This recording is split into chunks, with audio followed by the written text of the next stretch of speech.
In the dimly lit theaters of the 1970s and 1980s, the most controversial cinematic subgenre ever made would emerge from the shadows. One that would both repulse and fascinate audiences in equal measure. Italian cannibal films, known for their shockingly graphic content, remain a polarizing and enigmatic chapter in the history of cinema.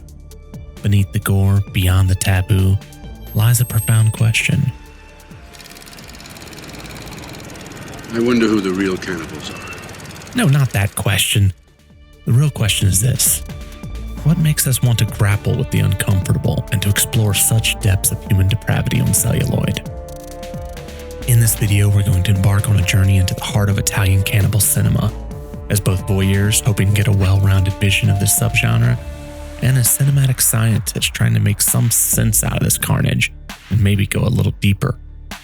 Along the way, we're going to encounter gory horrors, filmmakers put on trial for the abominations they've created, and a genre of cinema so disturbing that it's been called the most controversial subgenre of all time.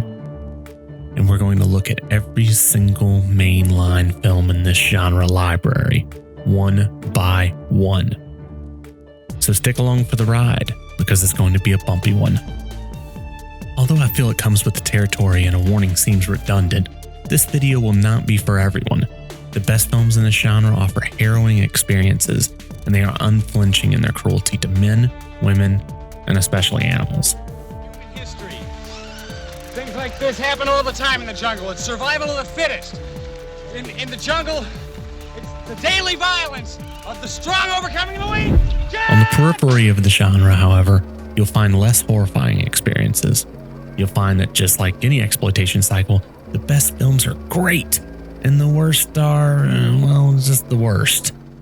Yet, as we dive into this unsettling genre, try to set aside preconceived notions. Beyond the gore, there is something interesting about these films.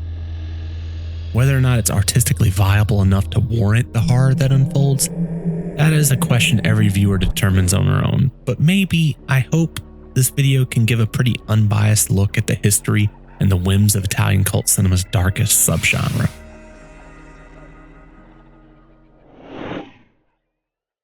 And now a word from our unpaid sponsor. The Unbelievers podcast aren't paying me a thing to say this, but I thought I'd take like 30 seconds this video and point out that they are a tremendous podcast. Focusing on the world of supernatural, including cryptids, ghosts, aliens, and demons, the hosts tackle this content as viewers who want to believe, but still aren't quite as gullible as some others. The show is hilarious, if I say so myself, and I highly recommend you check them out. You can find them on YouTube at The Unbelievers Podcast, through their website, unbelieverspodcast.com, and whatever outlet you use to download your favorite podcast.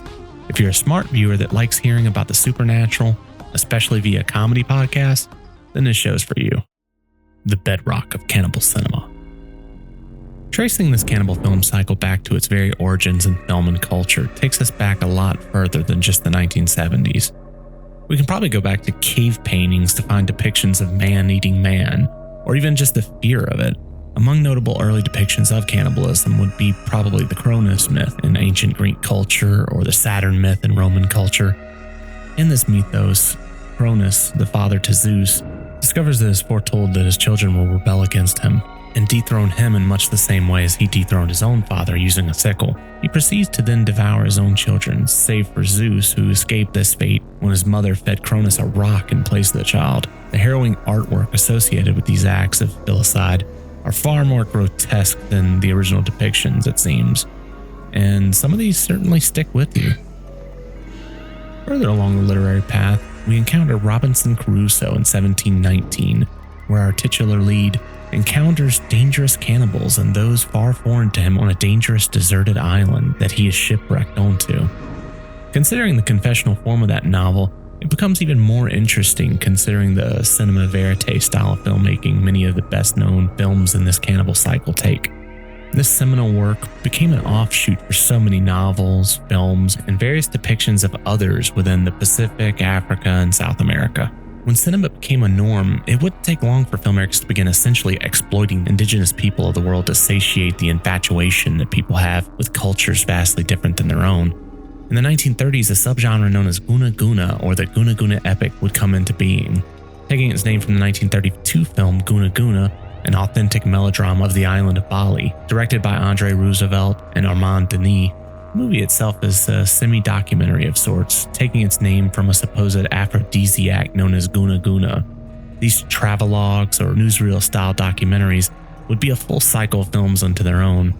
You may remember them being parodied in some early Looney Tunes shorts, many of which have been censored throughout the years, which should tell you something about the films we're discussing. The Guna Guna would lay the groundwork for a lot of the plot devices that would service the genre. Films like Five Came Back are notable for their depictions of natives as true horrors, and our protagonists are willing to die by their own hands rather than face these hidden monsters. Later, the Italian cannibal film cycle would take similar devices, showing our modern heroes caught in the jungle landscape with hidden tribal people watching from afar and planning their doom. But the Italian films would further flesh out these tribal people and depict them as even more harrowing monsters than that of the Guna Guna. Ingagi from 1930 was one of the documentary-style films within the Guna Guna, and it was notable for a few influences that it would provide.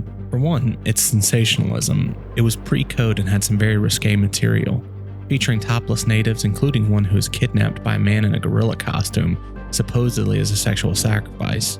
This was referenced in the film poster and elsewhere as a big selling point for the movie. Ingagi was also notable for using stock animal footage during its mini-stage scenes, as well as various domesticated zoo animals for much of its runtime. Even more salacious, it is claimed that the film outright stole bountiful amounts of its footage. My favorite part of this whole thing, though, is a segment where the crew supposedly finds a new species of animal, the tortadillo. One part tortoise, one part armadillo. And yes, it's just a turtle with a bunch of crap glued to it. Later during the 1960s, the Guna Guna epics became passé. In a time of social awakening, movies where various dark pigmented people were cast as the villains didn't seem like a great way to make money and fill theaters. If the documentary-style films from this world helped give birth to the Mondo movie, which we'll talk about in our next section, then these purely fictional entries into the genre likely led to the survivalist films of the 1970s.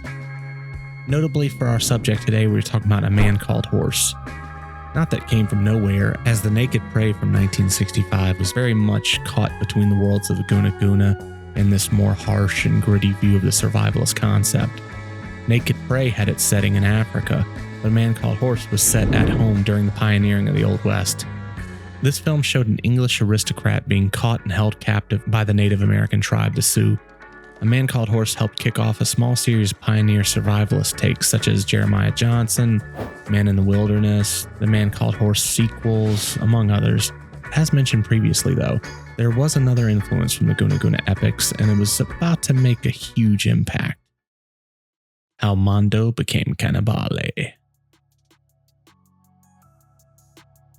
While the Italian cannibal film is very much its own thing and a powerful genre in its own right, it seems futile to jump to these films without laying the groundwork of the Mondo movie and how it set the stage for this sort of exploitation and voyeuristic hedonism. The Italian Mondo movie, a sort of shockumentary, emerged in the early 1960s as a unique subgenre of documentary filmmaking. The term Mondo is just Italian for world, and these films aim to depict bizarre and sensational acts from around the globe. These movies were characterized by their controversial and often shocking content, which included scenes of violence, exotic cultures doing exotic things, in general anything controversial, erotic, or macabre. The origins of the Mondo movie can be traced back to several key influences. Notable among them is simply the real-world happenings that preceded them. Less than 20 years removed from the Second World War, Italian filmgoers found themselves with a tough filmic palate and a keen sense of curiosity. In the years of the war and those after it, worldwide audiences were becoming inundated with a sudden documentation of atrocities throughout the world. Years before the 24-hour news cycle, film reels were showing the world what was going on in one region or another. Italy in the 1960s, like all other Western nations, had young people who were being raised having seen bodies strung up and defiled on their very screens. Their former despotic leader, Il Duce Benito Mussolini, had been strung up for all of Milan to bear witness to after being executed as he attempted to escape the aftermath of the war. This, however, was a time of quote-unquote peace, But this was a hardened society who had been through tragedy, real horror, and this likely informed their experience and what they expected to see from the outside world. Even in this peaceful post-war climate, Italy was still rife with turmoil. The 1960s witnessed significant civil and political unrest, with various social and political movements challenging the status quo, from labor strikes and student protests to political radicals and anti-fascist demonstrations. The 1960s in Italy were tumultuous at best. There were conflicting political groups throughout the 1960s and especially into the 1970s, when far left and far right groups were developing into either paramilitary or terrorist organizations. Car bombings, kidnappings, and murders all part and parcel for this particular brand of political strife. As this was all developing, movie theaters had become a place of refuge for people. Enter the Mondo movie. The previous sections talking about the Guna Guna and those various films were highly influenced by the Deep Red Horror Handbook from Chaz Ballin. His chapter, Third World Cannibal Films, is absolutely a must-read if you have any interest in this particular genre. This article was written by Steve Bissette, who is a well-known comic book artist, but also a very big horror fan, and covers the entire introduction to the cannibal genre better than probably anything else I've ever read. He talks at length about a lot of the little things that I've touched on. He talks more about Tarzan and Five Came Back, Back from Eternity, as well as various other films that kind of contextualized the early era that would have created the Italian cannibal film. In this next section, we're going to rely heavily on the book Killing for Culture by David Korekis and David Slater. This book I cannot recommend enough. In particular, if you have any interest in the Mondo movie genre, definitely pick this one up. With the subject at hand, in the early 1960s, the Mondo genre emerged as a phenomena of sorts. It began in 1962 when Gualtiero Jacopetti, along with Paolo Cavara and Franco Prosperi, all set out to create a documentary unlike any other with Mondo Cane. Jacopetti, a well-known written journalist, was tasked to explore the unconventional and adventurous side of the world when he was asked to write the narration for Alessandro Biasetti's European Nights and Luigi Vanzi's World by Night. He was again acting as a reporter, visiting various nightclubs during this period, but in the end, he felt like the views expressed in these movies were kind of schmaltzy. Nevertheless, Jacopetti saw that there was something worthwhile in these documentaries. His interest wasn't necessarily in the top night spots or the exotic nightclub acts, but more the wild customs and people he would come across while doing his research. Jacopetti, leaving behind nightclub locations, set out on his own trip across various continents. He was exploring the wild. Ultimately, he went looking for a laundry list of things to shoot, such as outlandish cultural traditions, exotic practices, and anything remotely taboo. And boy, did he find what he was looking for. Little did he know this crazy little journey that started with sexy dances across European nightclubs would ultimately see him sitting on trial for his life. Upon returning to Italy, Jacopetti convinced producer Angelo Rizzoli to finance the project. In 1963, Mondo Cane made its way to cinemas in Britain and in the US. The film was a revelation, showcasing a range of bizarre and often shocking sights from around the world. This is the reign of hunger. Many of these men have eaten human flesh, habitual food for their fathers.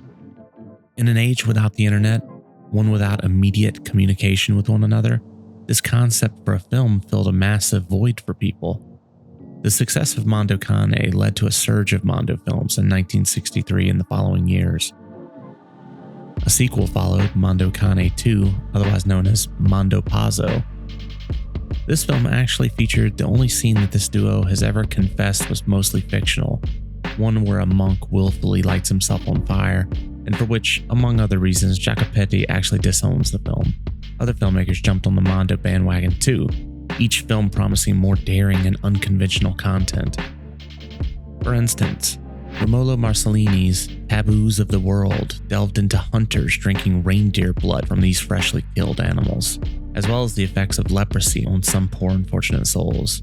Gianni Proia pushed the boundaries in different directions with Echo, featuring a reindeer castration among other sordid activities. Her throat and her breast. As her life drained slowly away, they would have danced around her body, and each male disciple in turn would perform a final abomination upon her purity. Paolo Cavara, who was part of the original Mondo team and a collaborative director on both Mondo Cane and Women of the World, alongside Jacopete and Prosperi, would strike out on his own and direct Malamondo in 1964. The Mondo trend spread globally, with entries from various countries including France, Germany, and Japan. Jacopete and Prosperi would continue their documentarian partnership. Cavara would, for a while, remain a distant collaborator of some sort, but the true brains of the outfit would be these other two filmmakers. Prosperi was the more quiet and inward thinking of the duo, more reserved and concerned with outward appearances, while Jacopete was the opposite in many ways. He was the charismatic and boisterous of the two. Jacopete would be known as the man of scandal, at one point, according to the Godfathers of Mondo documentary, getting into trouble for having an affair with a 16-year-old girl, but somehow avoiding criminal charges by marrying the girl. In 1966, Jacopete and Prosperi returned with Africa Addio, also known as Africa Blood and Guts, which was the heavily cut American release, marking a turning point in the genre with its brutal and controversial content. Shot over 3 years, the film details the 1964 Zanzibar Revolution and Kenya's 1965 Mau Mau Uprising. This film faced both acclaim and backlash upon its release. Charges of fascism and racism follow the film, and these are charges that remain somewhat difficult to argue with when looking at it through the lens of a modern viewer. What also stands out on the screen, though, is the horrific violence, genocide, and suffering that is assuredly on display, capturing so much footage that would have become myths lost in the annals of history. But regardless of the intent of these filmmakers, they did capture some amazing footage. It is because of these filmmakers that these stories live on and breathe for the viewer, showcasing a part of world history that saw unfathomable violence, and they do so unlike any horror story viewers have likely seen or heard. The racism that the film is accused of, though, can be palpable at times. L'ultimo rappresentante di Sua Maestà Britannica esce graziosamente dalla scena in quel clima di festosa cordialità che sempre accompagna la partenza di un ospite rimasto troppo a lungo. In queste remote immensità, l'urlo delle sirene e le salve dei cannoni non fanno più chiasso di una festicciola in famiglia. L'Europa ha fretta di andarsene e in punta di piedi, anche se, a conti fatti, ha dato assai più di quanto ha preso. L'Europa, il continente che ha tenuto l'Africa a balia, non ce la fa più con questo grosso bambino nero, cresciuto troppo in fretta, che frequenta i cattivi compagni e che per di più la mette in croce perché ha la pelle bianca. E così lo abbandona, ancora inquieto e immaturo, proprio nel momento in cui avrebbe tanto bisogno di lei. In The Godfathers of Mondo, Prosperi would double down on the line of thinking that Africa wasn't suitable to lead itself at the time. My knowledge of African politics could fill a thimble, but to argue that Europe leaving Africa without the structure needed to successfully be independent, that seems acceptable. I get that.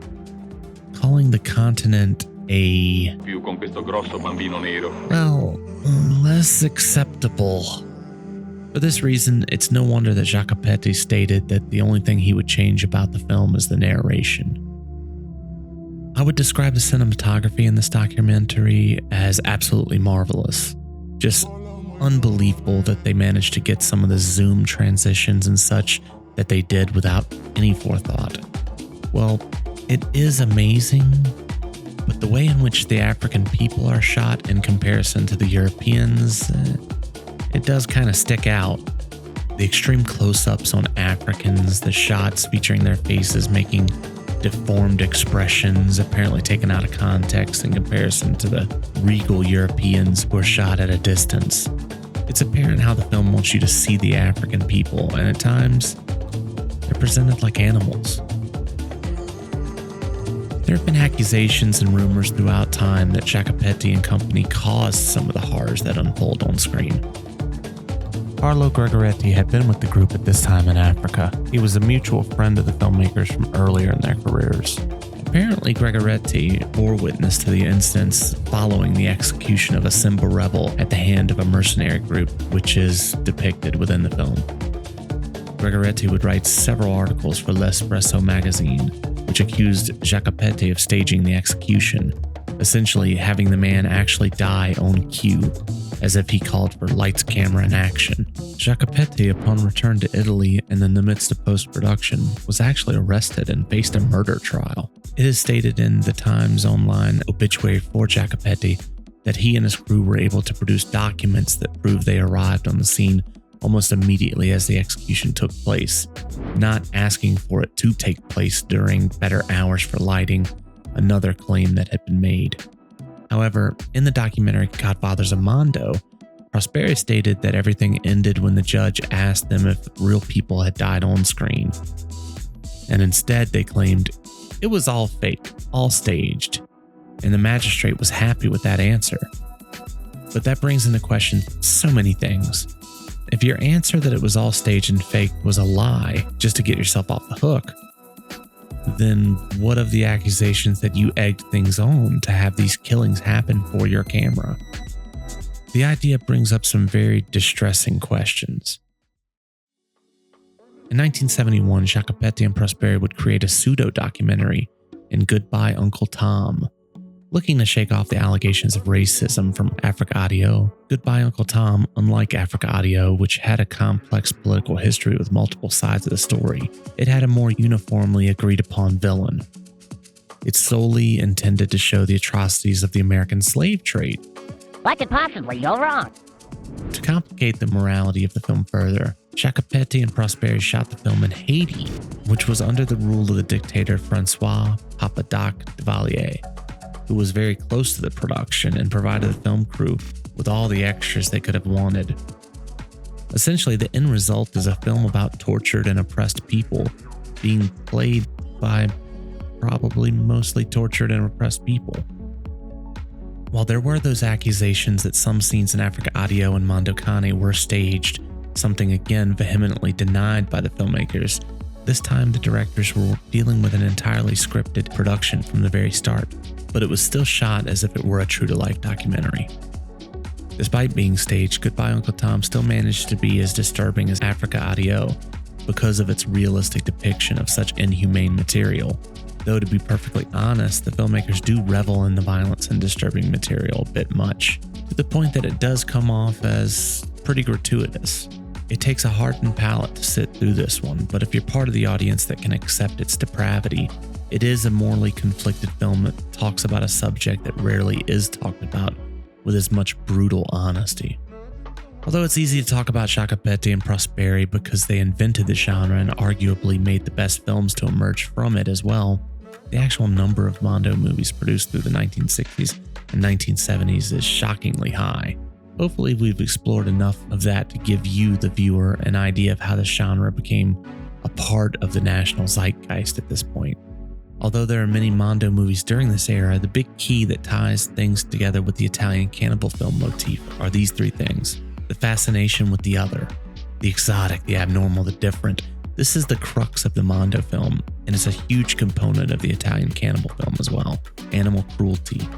The vast majority of Mondo movies feature either cultural scenes of animal slaughter, staged events that lead to animal butchery, or just something gross that involves animals. Not every Mondo film did this, obviously, but it became such a big part of the genre that it was almost expected. Same goes for the Italian cannibal film. The natives, the mistreatment of the natives, the snarky judgment of the filmmakers, the bold and dismissive assessments of what indigenous people are capable of, all found within each genre. The Italian Mondo movie, with its sensational and controversial content, played a significant role in shaping the landscape of Italian exploitation cinema. Mondo films and the cannibal titles we're about to get into are distinct subgenres, but they share thematic and stylistic elements that made the transition from one to the other relatively seamless. The Mondo movie's impact on Italian cinema is evident in the enduring fascination with extreme and provocative content that would come during the 1970s and 1980s. Look, I know I promised you all reviews of every Italian cannibal movie, and so far all we have done is talk about this history stuff. Fear not. We're now going to establish a series of film breaks from henceforth in this video, where we'll take a quick look at these films in sort of an itemized fashion. After this first film, let's dive right back into talk of the two most noteworthy directors in the Italian cannibal film genre. The Man from Deep River. The Man from Deep River is the pioneer of the Italian cannibal film subgenre. Although the film had many influences, notably the aforementioned Richard Harris vehicle, A Man Called Horse, it was the first one to successfully put everything together and give birth to the genre as a whole. Although it borrows a few beats from A Man Called Horse and also has a sort of similar movie title, this one is far from a copycat. The movie follows a photojournalist who ventures deep into the jungles of Southeast Asia, only to find himself captured by a tribe of natives. When first watching the movie over a decade ago, I felt like Man from Deep River was sort of an average entry into the fold. But upon re-examination, I actually feel like it may be one of the best. It is not nearly as gory or as violent as the rest of the genre. It isn't very disturbing at all. In fact, honestly, it isn't what you expect for these films. But that's what helps it stand out.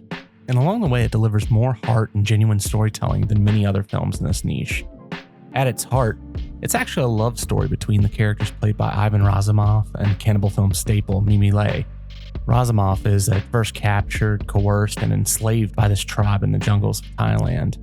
But just like in A Man Called Horse, Ivan Razumov's character is eventually accepted as one of their own. As he struggles to flee, first for his own hope of rejoining society, he soon is trying to flee with Mimi Lay as an act of love and selflessness. Finally, after a heartbreaking turn of events, he inevitably finds himself hiding from roaming helicopters as he too has fully integrated into the tribe. But it's all rather sweet and somber. As far as legitimate 3-act structures, in terms of character growth and basically just being a real movie, Man from Deep River stands as one of the most mature entries into this genre. This is still an Italian cannibal movie though, so there is still some true life animal violence. In terms of cannibalism, there's only one true scene in the movie, but it is surprisingly well done. The effects are solid and is probably the nastiest moment of violence in the movie. While The Man from Deep River isn't without its flaws, it remains an important entry into the cannibal exploitation subgenre, setting the stage for later, more infamous titles. Its influence on the genre and cult cinema in general cannot be denied. The directors. To really get to know the genre, I think we should discuss some of the best known filmmakers that worked in this field. There were quite a few who tackled the genre, but when you're talking about the giants of Italian cannibal film directing, you're talking about two men. Each man directed 3 films apiece. The first film from each man helped lay the groundwork for the genre and did more in establishing these films as an actual genre than they were masterpieces of filmmaking. For both men, their later outings in the genre would help create the majority of the legends that surround this particular niche in Italian exploitation history. These two men that I'm talking about are, of course, Umberto Lenzi and Ruggero Deodato. We begin with the maestro of the genre, the man who managed to shuck the most gold from the genre and develop the best actual films, and that is Ruggero Deodato. His 1980 film, Cannibal Holocaust, remains a lightning rod for controversy to this day, and is without question the best thing this little corner of exploitation cinema ever produced. It is also, without question, the first film anyone will think of when hearing about Italian cannibal movies. Deodato's film is infamous not only for its graphic violence, but also for its groundbreaking use of the found footage concept in a horror movie, years and years before the idea would become an actual full genre. Cannibal Holocaust challenged viewers to question the nature of voyeurism, media sensationalism, and the ethical boundaries of filmmaking itself. Born on May 7, 1939 in Potenza, Italy, Deodato's career would span decades and leave an indelible mark on the film industry. His journey into the world of filmmaking was somewhat unique. His home just so happened to be in the neighborhood of the local film studios, which turned out to put him in the right place at the right time. At the time, he was being pushed by his father to go to college and study, and he was being pushed by his mother to travel and take advantage of his youth. Little did he know he would fulfill his father's goals of being a success and his mother's goals of traveling the world, all at the same time. By happenstance, Deodato had befriended the son of famed director Roberto Rossellini, and this led to a job opportunity to join Rossellini on set and become an assistant director with this legend of the business. Deodato broke into the industry in this new role as an assistant director. He worked on many notable films, including legendary spaghetti westerns like Sergio Corbucci's Django, as well as Corbucci's other famous western made with the incomparable Burt Reynolds, Navajo Joe. His experience allowed him to learn the ropes of filmmaking and develop a keen eye for storytelling. As the 1960s progressed, he directed a series of genre films, earning recognition for his growing talent. Although Waves of Lust would probably be his first film to garner any acknowledgement outside of Italy, Gunggala, the Black Panther Girl, should probably be acknowledged as an early precursor to his time spent in the jungle with the cannibal cycle that would come soon enough. It is a title that occasionally shows up on lists of Guna Guna films, and it would definitely be considered a late entry into that cycle. Part of a series of films detailing a white savage who rules the jungle along with her ferocious Black Panther. Cosa c'è? Cos'è che vuoi dirmi? Non riesco a capire. The film is hardly anything serious, but it shows Deodato dipping his feet into the jungle many years before he would make his more famous cannibal features. During the 1970s, Deodato would gather other successful genre film titles under his belt, including the Eurocrime title Live Like a Cop, Die Like a Man, which has seen a quality release from Raro Video in recent years and is considered a top-shelf title within that genre. According to Deodato himself, he personally considers it one of the best films the genre ever produced. Jungle Holocaust from 1977 stands as a notable foray into the Italian cannibal film genre, before there really was much of a notable genre at that point. Umberto Lenzi, who we will get to shortly, had created the genre with his title The Man from Deep River, and although it was a success, there weren't exactly dozens of similar movies flooding the marketplace.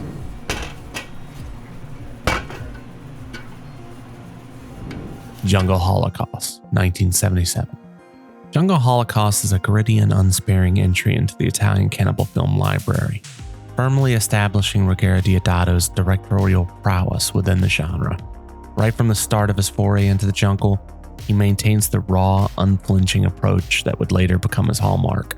The film follows Robert Harper, portrayed convincingly by Massimo Foschi, who becomes stranded in the perilous jungles of Southeast Asia.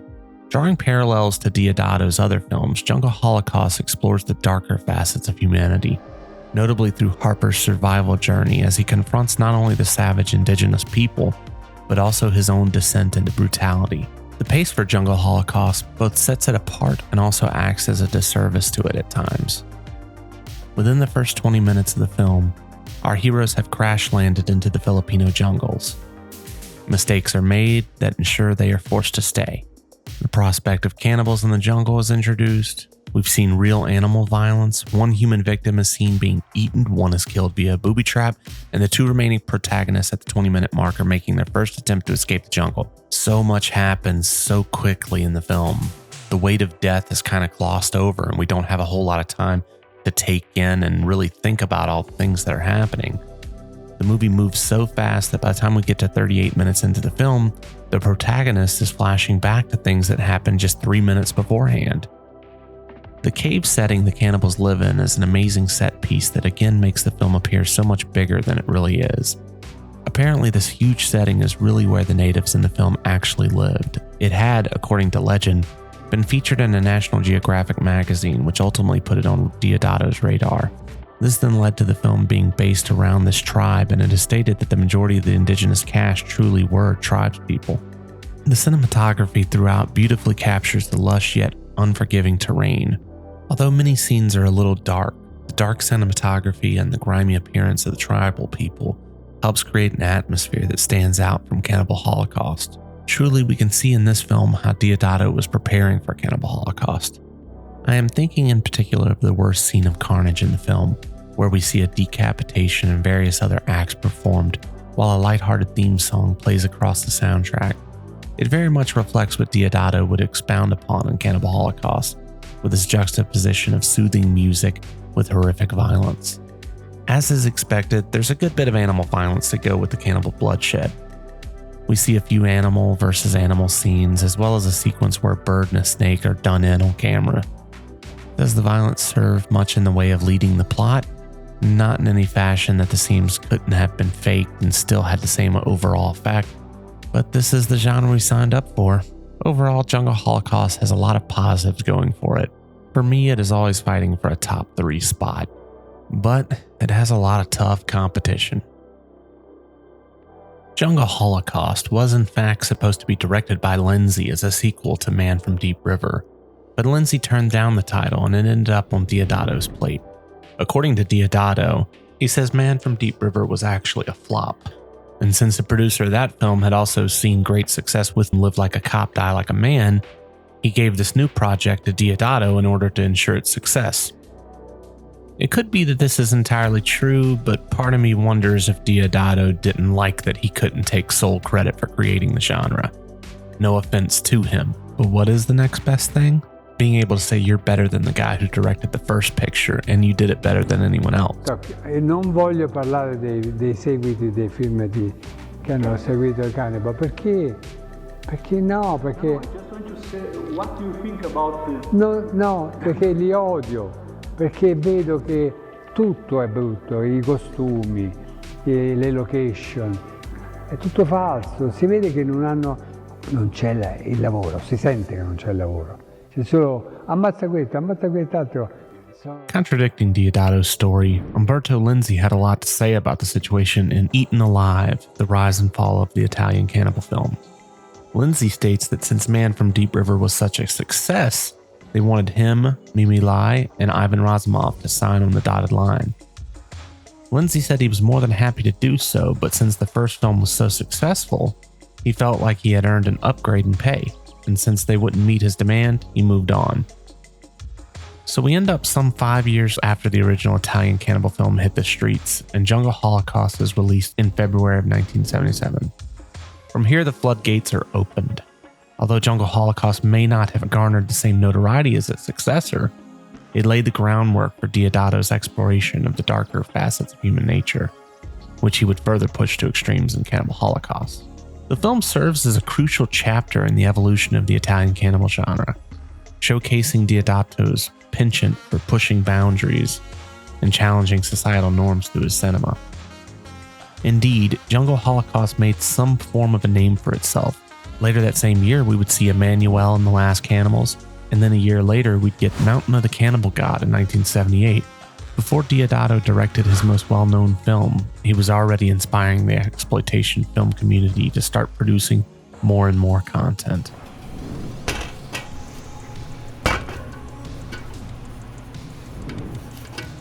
Emmanuelle and the Last Cannibals.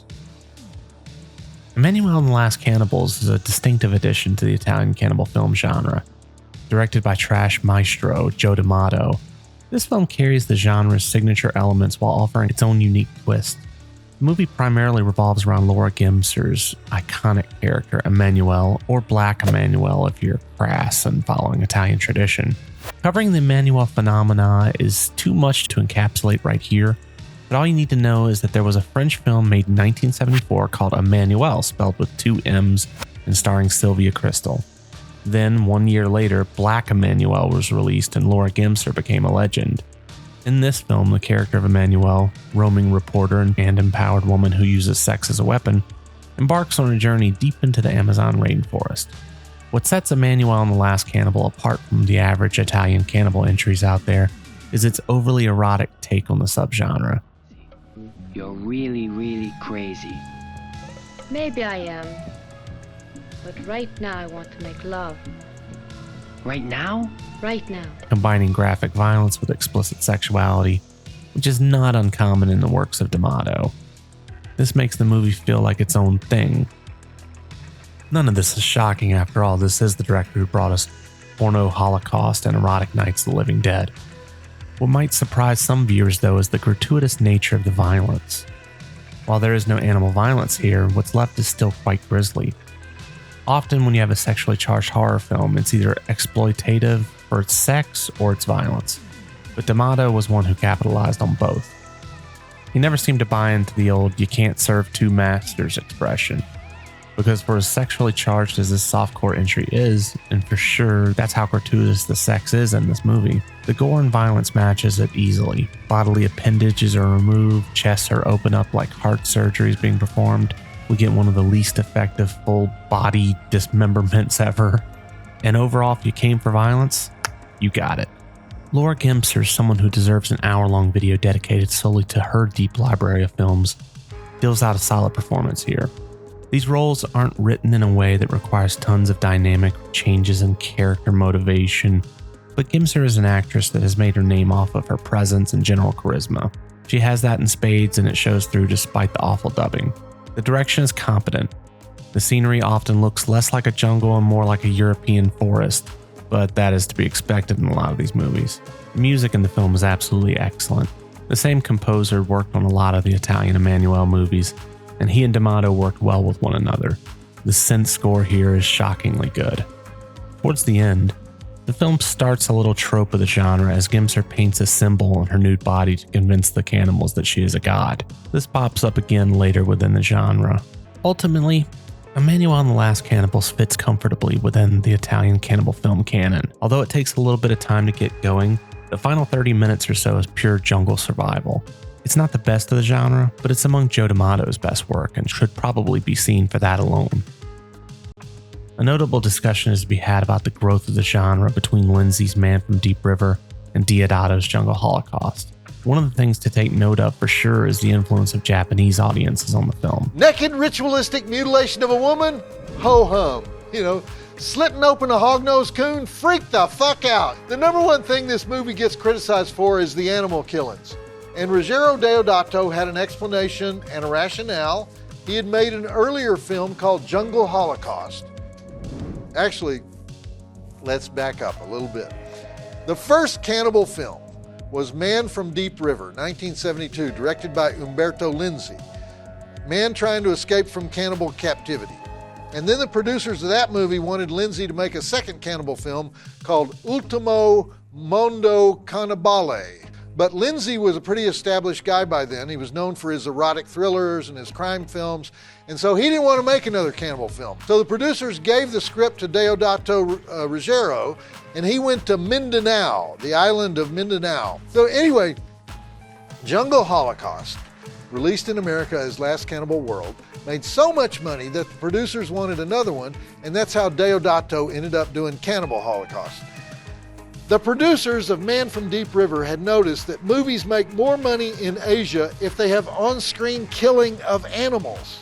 So they asked Deodato to put a bunch of animal killings in Last Cannibal World, also known as Jungle Holocaust, also known as Ultimo Mondo Cannibale, also known as Cannibal the Last Survivor, and sure enough, the movie made lots of money in Asia. And so when Cannibal Holocaust comes along, the producers tell Deodato, load it up. The Mountain of the Cannibal God. Mountain of the Cannibal God, also known as Slave of the Cannibal God, is a classic example of Italian cannibal exploitation cinema from the late 1970s. Directed by Sergio Martino, director of Torso, Your Vice is a Locked Room and Only I Have the Key, among others, and starring Ursula Andress and Stacy Keach, this film caters to viewers who are well versed in the genre's conventions and extremes. Set in the lush jungles of New Guinea, the film follows a perilous expedition to locate Ursula Andress' missing husband. Are you really convinced that Henry has gone to that mountain? I think there's a good chance. I would like you to organize an expedition to the island of Rocca. Arthur and myself will come with you. It's hard enough for a man. For a woman, it would be nearly impossible. What sets this film apart is its more accessible narrative, higher production value, and its series of twists and turns when compared to some of its counterparts. While it still delves into the brutal and graphic territory of the Italian cannibal genre, it also offers a more straightforward adventure plot. This is not another man stranded in the jungle, cannibals come along and torture him sort of feature. Stacy Keach, an incredibly underrated actor, apparently didn't get the memo that this was still a cheap exploitation film and instead brought his A-game. That's right! You don't forget the taste of human flesh. 6 years after playing the fresh-faced new cop on the streets in The New Centurions, and only 2 years from his incredible performance as Kane in William Peter Blatty's The Ninth Configuration, this was prime Stacy Keach. Swiss actress Ursula Andress, best known as Honey Rider from Dr. No, she is, not quite the performer that Stacy Keach is, but we honestly don't need her to be. Martino's direction effectively captures the wild, untamed atmosphere of the jungle, adding an air of authenticity to the film. The cinematography showcases the lush landscapes and the harrowing ordeals faced by the characters, making for a visually engaging experience. He shoots on location a lot and takes full advantage of the scenery he is surrounded by. As expected from the genre, The Mountain of the Cannibal God includes shocking scenes of gore, animal violence, and cannibalism. However, it tempers these elements with a fairly intriguing storyline that keeps viewers engaged. However, to be honest, I do feel like Keech is doing a lot of the heavy lifting for the film. His role is essentially that of a jungle version of Quint from Jaws. He has all of this hidden history that haunts him, and he plays it with such pathos that he is by far the most interesting character in this feature. His intensity keeps us curious about where the movie's actually taking us. For fans of Italian cannibal cinema, this is a title that most have seen. While it may not have achieved the same notoriety as Cannibal Holocaust or Cannibal Ferox, it remains a noteworthy addition to the canon, offering a blend of adventure, exploitation, and maybe a slightly more tame entry point for those looking to explore the depths of this niche subgenre. Be forewarned though, there's definitely still some animal violence in this one, a decent amount of which appears to be stock footage. Looking more at Deodato, his defining moment as a filmmaker of course came in 1980 with the release of Cannibal Holocaust. This controversial and highly influential film would become a watershed moment in his career and the horror genre as a whole. It is, if we're to be honest, the reason this video is probably being made. Had the genre continued without a Cannibal Holocaust, I'm not sure we would see a Cannibal Ferox. I'm not sure I'd be making a video here to discuss the likes of Mountain of the Cannibal God, as fine of a movie as that may be.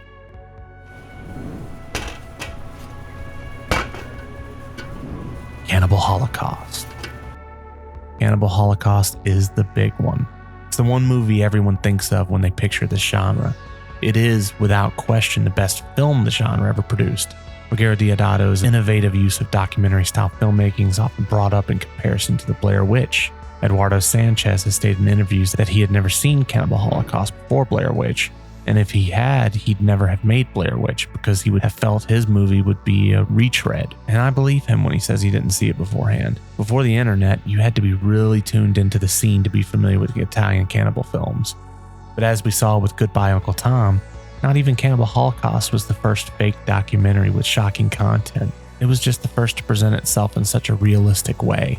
The plot of Cannibal Holocaust follows Harold Monroe, played by Robert Kerman, an anthropologist from NYU, who is tasked with finding out what happened to a group of young filmmakers who traveled to Colombia to film A Tribe of Cannibals. After searching through the jungle, he manages to find and even befriend the tribe before gathering the last known remnants of this group of young filmmakers, their documentary footage. Upon returning to New York, the contents of that footage is shown, and its gruesome depictions show that these young filmmakers were not only capturing atrocities, they were making them. The cinematography within Cannibal Holocaust perfectly captures the jungle's beauty, creating a genuine sense of dread with its never-ending sea of green that surrounds the cast. The haunting soundtrack, crafted perfectly by Riz Ortolani, it adds an eerie atmosphere that can't be compared to much else. His beautiful, evocative music is an absolute contrast to the ugliness of the film, but it gives weight to the film and it makes the viewer question the intentions of the filmmaker. However, the film isn't without its flaws. The heavy-handed social commentary about who is the real cannibal, the dumbest question I can possibly think of, and feel kind of forced. The New York scenes seem tacked on and drag the film down at times. Most notably, the animal butchery scenes are generally more gruesome than the other films found in this field. The violence against humans is somewhat limited by comparison to what some might expect due to the reputation of the film. The human violence includes a notable castration scene, among other atrocities, but the rest of the deaths aren't much more graphic than you might expect of a typical gory horror feature from the 1980s. In retrospect, Cannibal Holocaust holds a unique place in the genre and its impact is undeniable. It may not be a great film by the standards of many out there, but it provokes strong reactions. Its documentary-style approach, unsettling scenes, and unforgettable imagery make it the most professional and noteworthy entry into the Italian cannibal film subgenre. It's not for everyone, but for those interested in extreme cinema, it's a must-see. The film's narrative structure, blending found footage with traditional storytelling, was groundbreaking and innovative for the time. The fact that the movie was, in many markets, in and out of theaters pretty quick, combined with the real-life animal violence, led to rumors being spread about the movie, which made it all the easier to believe that the events depicted in the film were real. Deodato actually faced serious legal troubles in Italy, where he was charged with an obscenity crime based upon an older law that had made bullfighting illegal in Italy. I've mentioned it in the lead-up, but let's talk in detail about it now. There's been a long perpetuated belief that Deodato was actually to be put on trial for murder during this time, It was said that the film was so convincing in its depictions of human carnage that authorities genuinely believed that the actors had been killed on screen. Much of the advertising and publicity for the film even referred to it as a documentary. Considering the circumstances with Cannibal Holocaust, one could see how this might be true. Sure, the gore effects aren't the most realistic ever made, but when you combine it with the unknown cast, the very obviously real violence committed on animals, and for early Italian viewers, they saw the movie very briefly before it was taken down from screens and banned. It's not unimaginable that the audiences would think that some of the violence could be legitimate. This illusion was further perpetuated by the fact that the cast, aside from maybe Robert Kerman, were relatively unknown at the time. Deodato claimed to have this cast sign contracts that prohibited them from being in the public eye for 1 year after the film's release. Some actors confirm this contract conditions, others say they never signed anything. They didn't tell me that. I mean, think about it. I'm an actor. My whole business is to be out in public. So would I agree if they paid me, but they didn't pay me. Did the others sign that? I don't know. But I was in America and, you know, they were releasing this in Europe. I heard that it had been seized by the censors. I heard that there was a judge who wanted to make sure that we were still alive. But they sure as hell didn't fly me to Rome so that, you know, I could appear in public. So for a long time I said, people love that part of the story. I don't want to burst their bubble. It's like, so let me amend my answer. Yes, I did sign that, and I did stay out of the public eye for a year.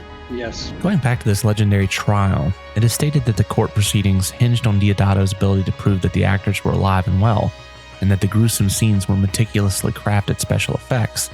Ultimately, the presentation of some actors helped exonerate Deodato. However, what proof we have of this trial apparently all simply points to the obscenity accusation. And far be it from an exploitation film director and producer to hype their film by making it sound so extreme that it's indistinguishable from reality. But yeah, there are a lot of questions about this entire series of events. Some say the actors appeared on television, some say they appeared in court, but which actors were called forward, it's really unsure. All we can say is, it definitively wasn't Carl York. The innovative approach to storytelling, coupled with scenes of extreme violence and animal cruelty, ignited a firestorm of controversy. Cannibal Holocaust was banned in several countries for years and years. While Cannibal Holocaust remains Deodato's most infamous work, he continued to create films that explored themes of violence, survival, and the human condition. Notable works from his filmography include The House on the Edge of the Park from 1980, a thriller that once again courted controversy for its graphic content. Unsurprisingly, it was created in the same era as Cannibal Holocaust, and in fact, Deodato shot much of his New York City footage for the film while on excursion to shoot for Cannibal Holocaust. From the home invasion genre, a genre even more niche than Italian cannibal films, House on the Edge of the Park would also likely be considered one of the best of all time. Later, Deodato was also responsible for Cut and Run, 1985, a jungle adventure film with elements of political commentary. We'll get to this one soon enough. Deodato's legacy in the realm of horror cinema is undeniable. He's often credited with popularizing the found footage genre, a style that would later give rise to iconic films like The Blair Witch Project, Paranormal Activity. As we've seen, his film was certainly a product of the time, blending traditional narrative with the Mondo documentary style, very similar to Goodbye Uncle Tom, but with much more of an attempt at deception, which created something audiences simply were not prepared for. As a director, he left an indelible mark on the horror genre, influencing generations of filmmakers to explore the darker aspects of human existence. Se vuoi fare la vita ben amata, faccio un film con Cavara. Se voglio far tornare I conti, faccio un film con Visconti. Che è una stronza dei film seri, vado a fare un film con Samperi. Ma se son proprio disoccupato, vado a fare un film con Deodato. Bravo! Come campare. Zombie Holocaust. This is a movie that I've long maintained is not part of the cannibal genre, but when I look at some of the other films that I've watched for this video, I'll concede that maybe Zombie Holocaust belongs more to the genre than some others. Just like so many movies in this niche, our story begins in New York, where we discover a cannibal hanging out in the morgue of a hospital where he's caught performing cannibalistic acts. He jumps from the window in a fall so devastating that his arm separates from his shoulder. Jesus, rewind that. I want to see that again. I can never see that without laughing. Laurie Ridgway, an anthropologist and morgue assistant or doctor, I forget, but she's been in college the majority of her life, it seems.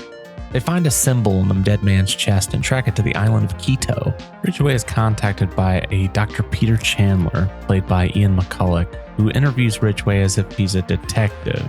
And after forming a group with a local reporter for some reason... Well, to tell the truth, I just wanted a little information about these mysterious happenings at your hospital. Something about cannibalism, from what I hear. Where the hell did you hear that crap? They head off to this island where they discover that the local doctor has been turning the island cannibals into zombies. Zombie Holocaust is 10 shades of stupid, but it's so much fun. Yes, I think it gets more of its influences from Lucio Fulci's Zombie, but there are indeed cannibals in this movie, and with its excellent cast and Italian horror heritage, I suppose it does warrant being mentioned. This movie is super gory, featuring a lot of carnage that goes between fun and grotesque at a moment's notice. Many of the Doctor's scenes of carnage are a bit much at times, but in many ways this is a tongue-in-cheek sort of affair. That's the only way I can imagine they gave the go-ahead to keep that shot of the dummy's arm falling off at the beginning of the movie. Zombie Holocaust, otherwise known as Dr. Butcher MD, is one worth searching out even if you have no interest in cannibal movies. There's that old cliche about being so bad it's good, and this is a sort of movie that defines that phrase. The second maestro of the Italian cannibal genre would undoubtedly be Umberto Lenzi. Born on August 6, 1931 in Massa Marittima, Italy, he was a prolific and versatile filmmaker known for his contributions to the Italian exploitation film industry. His career spanned several decades and encompassed a wide range of genres, from crime thrillers to horror and adventure films. Umberto Lenzi's journey into the world of filmmaking began when he was just a young man. He had such an infatuation with cinema that he created film clubs and stopped his college goal of completing law school and switched over to film school. After learning the basics of the craft, his early films included comedies and peplum, that's sword and sandal, epics, reflecting the popular trends of the time. Lenzi's directorial debut, Queen of the Seas from 1961, was an adventurous pirate film. This marked the beginning of his extensive filmography, which would eventually encompass over 60 films in various genres. Throughout the 1960s and early 1970s, Lenzi gained recognition for his work in the crime thriller genre, particularly his contributions to the Italian giallo. Films like Orgasmo from 1969 and So Sweet, So Perverse, also from 1969, showcased his ability to create suspenseful and psychologically challenging titles. However, it was Lenzi's Almost Human from 1974 that solidified his reputation in the world of Eurocrime. Starring Thomas Milian, the film explored the brutal world of bank robbers and marked a significant departure from the more conventional crime films of its era. Umberto Lenzi's most enduring legacy in cinema, however, lies in his foray into the genre we're discussing today, Italian cannibal films. He's notable for essentially creating the genre with The Man from Deep River from 1972, a title that capitalized on the obsession that Italian audiences had with the jungle and cultures that were strange and foreign to them. Sure, as we've discussed, there were other jungle adventure movies that captured the same obsession, but Man from Deep River was the first to establish many tropes of the Italian cannibal film genre. The animal cruelty that would define the genre, taken up from the Mondo world before it, was on full display here.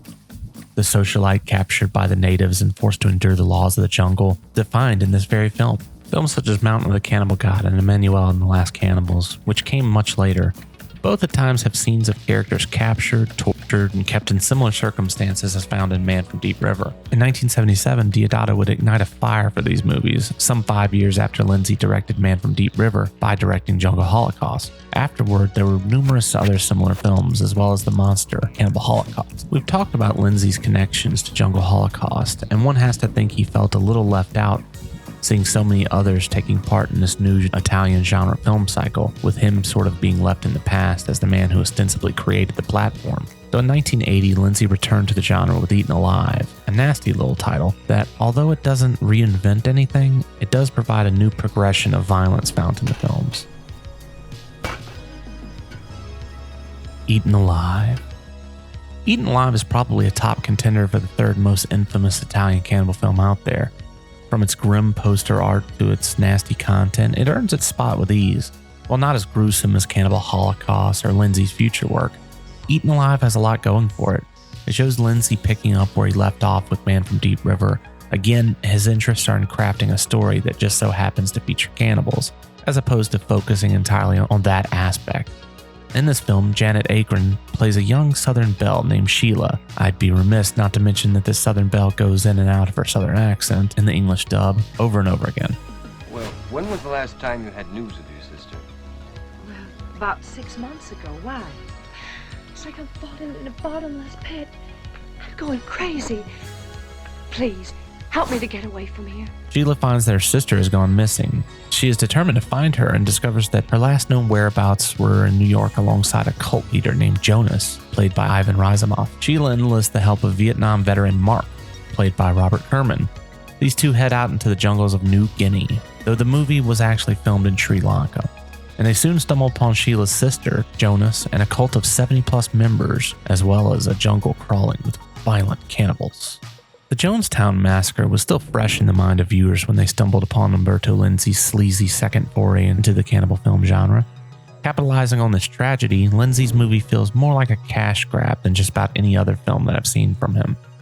The multiple uses of stolen footage, the incendiary and topical storyline, as well as the way this cannibal story is somehow shoehorned into a blatant recreation of Jonestown. This feels like a producer trying to fit everything remotely topical into one single film.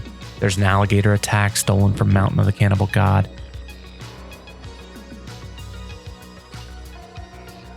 Bits and pieces from The Man from Deep River pop up here and there, and one of the stars has their death scene from Jungle Holocaust completely inserted into this movie. Circumventing any need for further money to be spent on special effects, Lenzi was working cheap on this particular outing. Survival of the fittest. We'll see worse before this is over. Maybe my favorite aspect of the film, though, is the cast. Mimi Lay has a much smaller role here than one might expect, but she does do a great job whenever she's on screen. Razumov is electric in his role. He's so charismatic and seems so invested in the project. Herman is shockingly good. This guy really wanted to be in more mainstream films, and he seems to be trying his absolute best in this role. It should be mentioned that Herman was best known as an adult film star. In those, he went under the name Arbola. Although he doesn't seem like your average choice for a leading man, he really entrenches himself in the role here, and he is just great. Despite the shortcuts that the film takes, no one in this cast is phoning it in.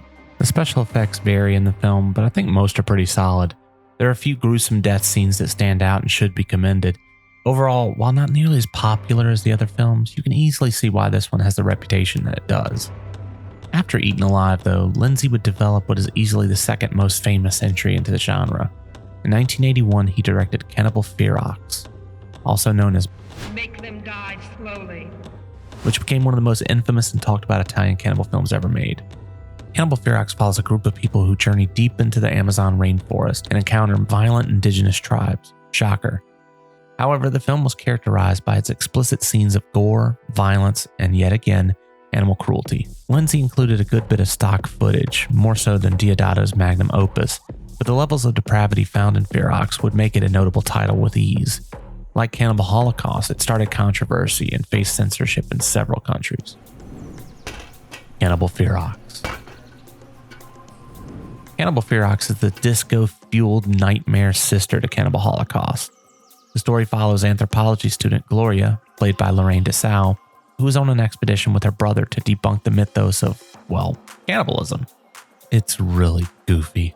At the same time, Mike Logan, played by Giovanni Lamberto Radici, otherwise known as John Morgan, is a fugitive drug dealer that is fleeing the mafia's vengeance after ripping them off for $100,000. He ends up in the jungle looking for valuable gems, and he crosses paths with Gloria and her crew, and together they all learn the grim reality of cannibalism. What happened? Cannibals. They attacked us. We gotta get out of here. Come on. Throughout the years, my opinion on Cannibal Ferox has been up and down. My first viewing of it left me kind of hating it, because I had seen Cannibal Holocaust first, and Ferox just sort of feels like its less effective little sibling. Similarly, we have a story where the cannibals have been done wrong by an unsavory character, John Morgan's character Mike. Listen, twat. I could probably make it on my own.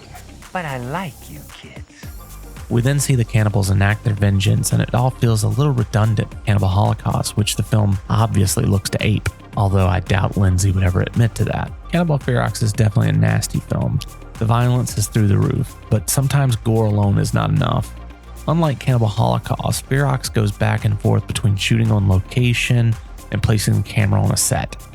And these sets immediately make the film feel cheaper and lesser than the Big Daddy that this film is often compared to. The New York City opening of the film, and honestly so much of the New York stuff, seems so unnecessary and goofy. Mike? Just stay put, shitface. Where is that motherfucker? I don't know. I just got out of the hospital. The intro with its ridiculous dialogue and the goofy disco soundtrack makes for one really bad first impression. Most of the New York sections feel as if they were improvised as a way to connect two halves of the film and ultimately get someone into the jungle to look for the leads. The Amazon segments shine with more drama, better performances, and a doomy soundtrack that complements the chaos. John Morgan's portrayal of Mike is convincingly brutal. Lorraine DeSalle, while competent, doesn't get the chance to shine like she would later in House on the Edge of the Park with Ruggero Deodato. The animal violence, a notorious aspect of the film, is challenging to watch for sure. There are a couple of killings done between animals, which may have just been stock footage included in the film. Still gross though for sure.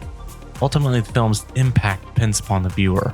How forgiving are you? Because at its core, Cannibal Ferox is really kind of silly, I must confess. The movie's kind of slapdash in many regards, and the logic isn't always there.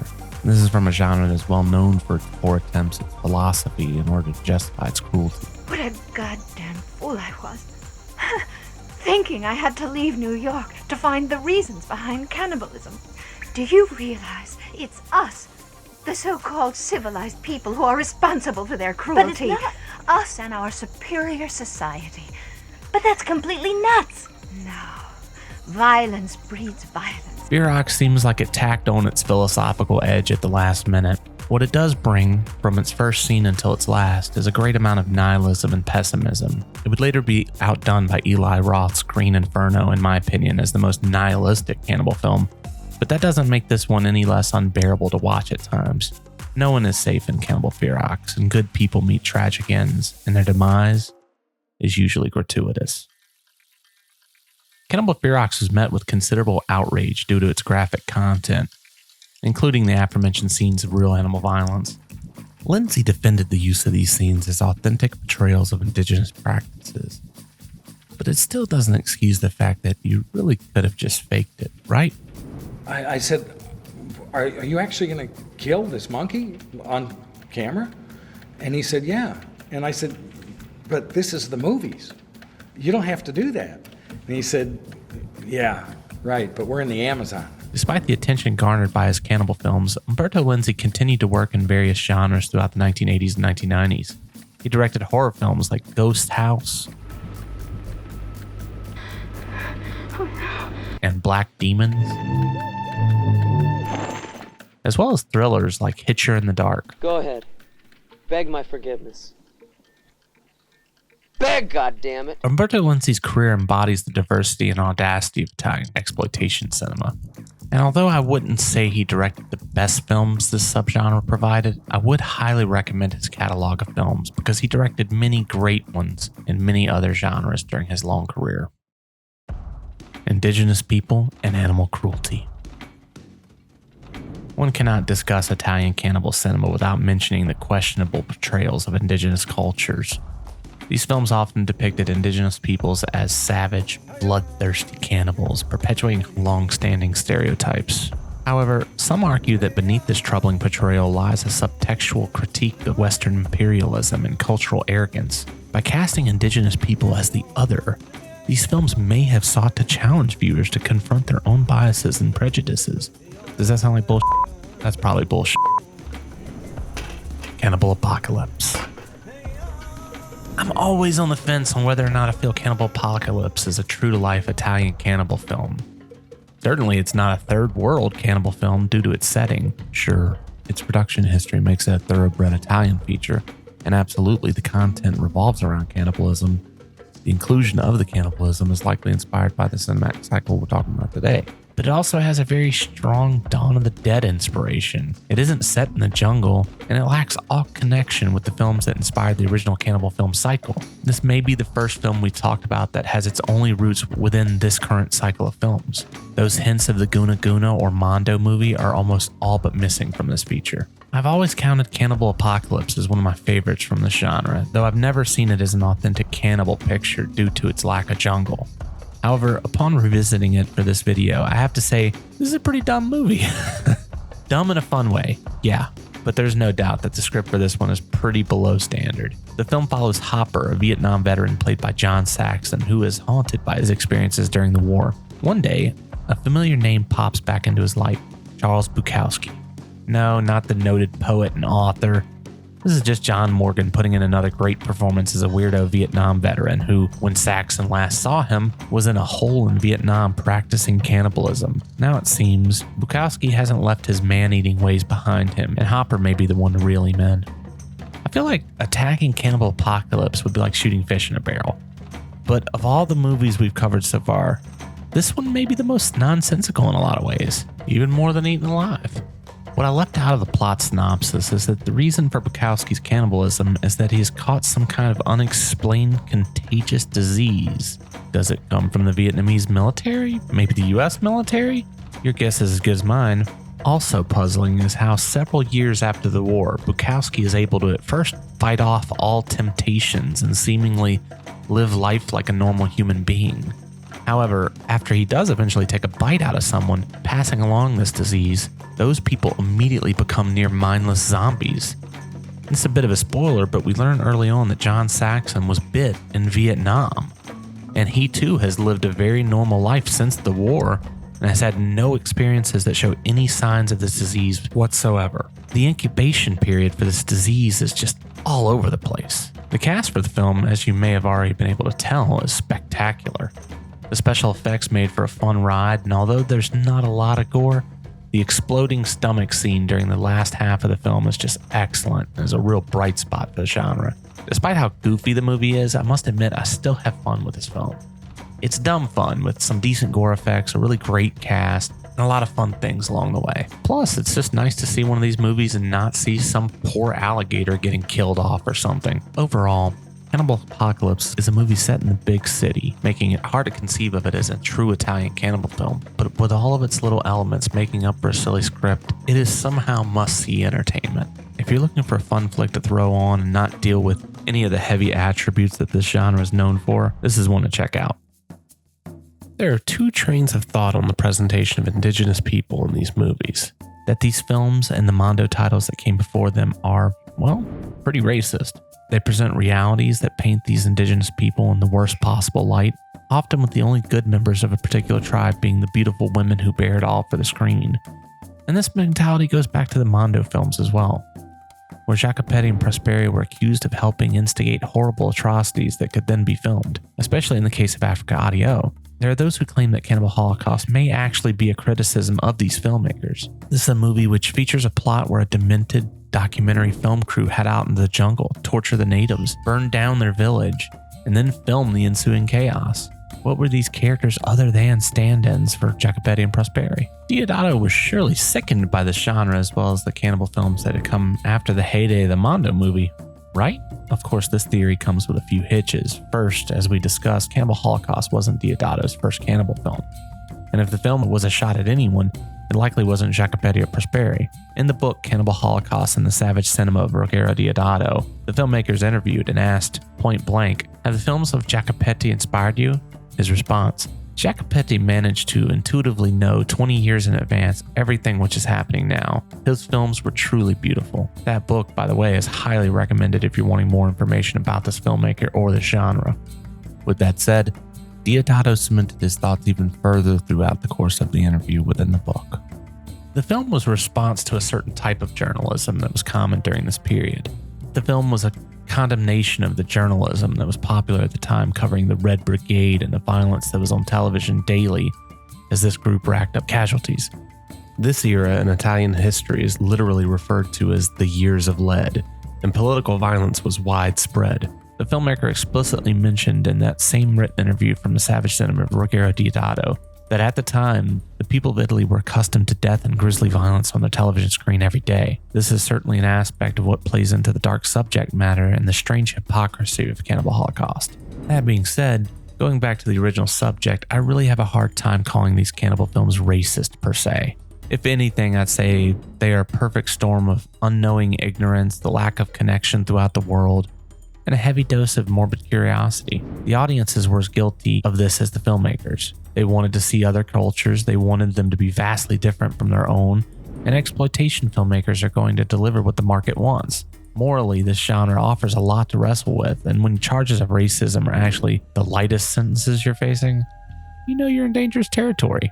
There's an element of hypocrisy to Cannibal Holocaust, to be sure. I'll call for help. Hypocrisy! It's a film that argues for ethics and journalism, but it's a film where animals aren't simply butchered for meat, they are given painful and slow deaths explicitly, with the idea of shocking the viewer.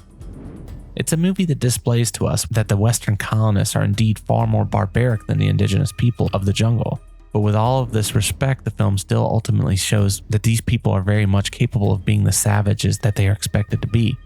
And in the making of Cannibal Holocaust, it is long said that Deodato forced a group of the native people into a burning hut with no safety precautions simply to get a shot on screen that lasts seconds. But how does this hypocrisy affect the film? In the world of exploitation and horror, we aren't always accustomed to thematic layers combining with ethical dilemmas. But it's the sort of controversy with no clear answers that makes the movie so fascinating. Cannibals. A Spanish-Italian feature, Jess Franco's Cannibals, almost doesn't make the list. However, as this list goes on, we'll see that definition of an Italian cannibal film gets pretty loose. The plot follows Jeremy, played by the legendary Al Cliver, and his family as they go on a jungle trip that turns deadly when cannibals attack. Poor Jeremy watched as his wife was eaten alive right in front of him, and his poor daughter is taken hostage. Years later, Jeremy returns to find his daughter, now worshipped as a white goddess. Cannibals is only the first of a small, sort of trilogy, for which we will discuss its other entries soon, and quality may not be the word you'd think of with these films. These movies all shared a production company called Eurocine. I won't go into this in heavy detail, but if you're interested, I highly recommend the article The Flesh-Eating Curiosities of Eurocine by Jay Prowse on the Horrified magazine website. Links in the description and on this video as well. Essentially, Eurocine was a production company that got into exploitation films pretty early in the game, and when their erotic pictures stopped being as profitable, they followed the money and that led them to cannibal films. Jess Franco had already been working with them, so he was a no-brainer to pull in to direct the first feature, Cannibals, aka White Cannibal Queen. Jess Franco is one of those filmmakers that, despite having seen probably a dozen of his movies, I have no idea what to think of him as a filmmaker. Cannibals, without question, is the worst film we have covered thus far. However, this new trilogy has far more horrors to show us. Franco, with his prolonged slow motion sequences and high contrast imagery, obviously takes this film seriously. To give credit where it is due, he does have some really interesting shots in the film, and on occasion you might be spurred to think this is what an auteur making a schlocky cannibal picture would look like. But then you remember how poorly the film is put together in terms of its narrative, and everything just falls apart. I know this is absurd to even bring up, but Jean-Luc Godard was a cinematic rule breaker in his time. He was a huge fan of Hollywood productions, but refused to tell stories in a conventional way. This sometimes produced truly great films, but for many people out there, when he deviated too far from structure, it was often considered a mess. Yet there were things to learn from his films, even if they were a mess at times. Jess Franco is no Jean-Luc Godard. His movie features a plot where Al Cliver is being shown attacked by cannibals, then awakens in a hospital with a severe case of PTSD. Later, he says he can't remember anything, but all he does is mumble dialogue that makes you think he is reliving the last moments of the attack. Elizabeth, monstrous. They were eating. After a short sequence in a hospital that looks like a decent hotel, he apparently remembers everything. Now I remember everything. My name's Jeremy Taylor. Following this, we discover that his daughter is now a grown woman and is married off to the son of the tribal leader in this band of cannibals. No scene establishes this decade of missing time.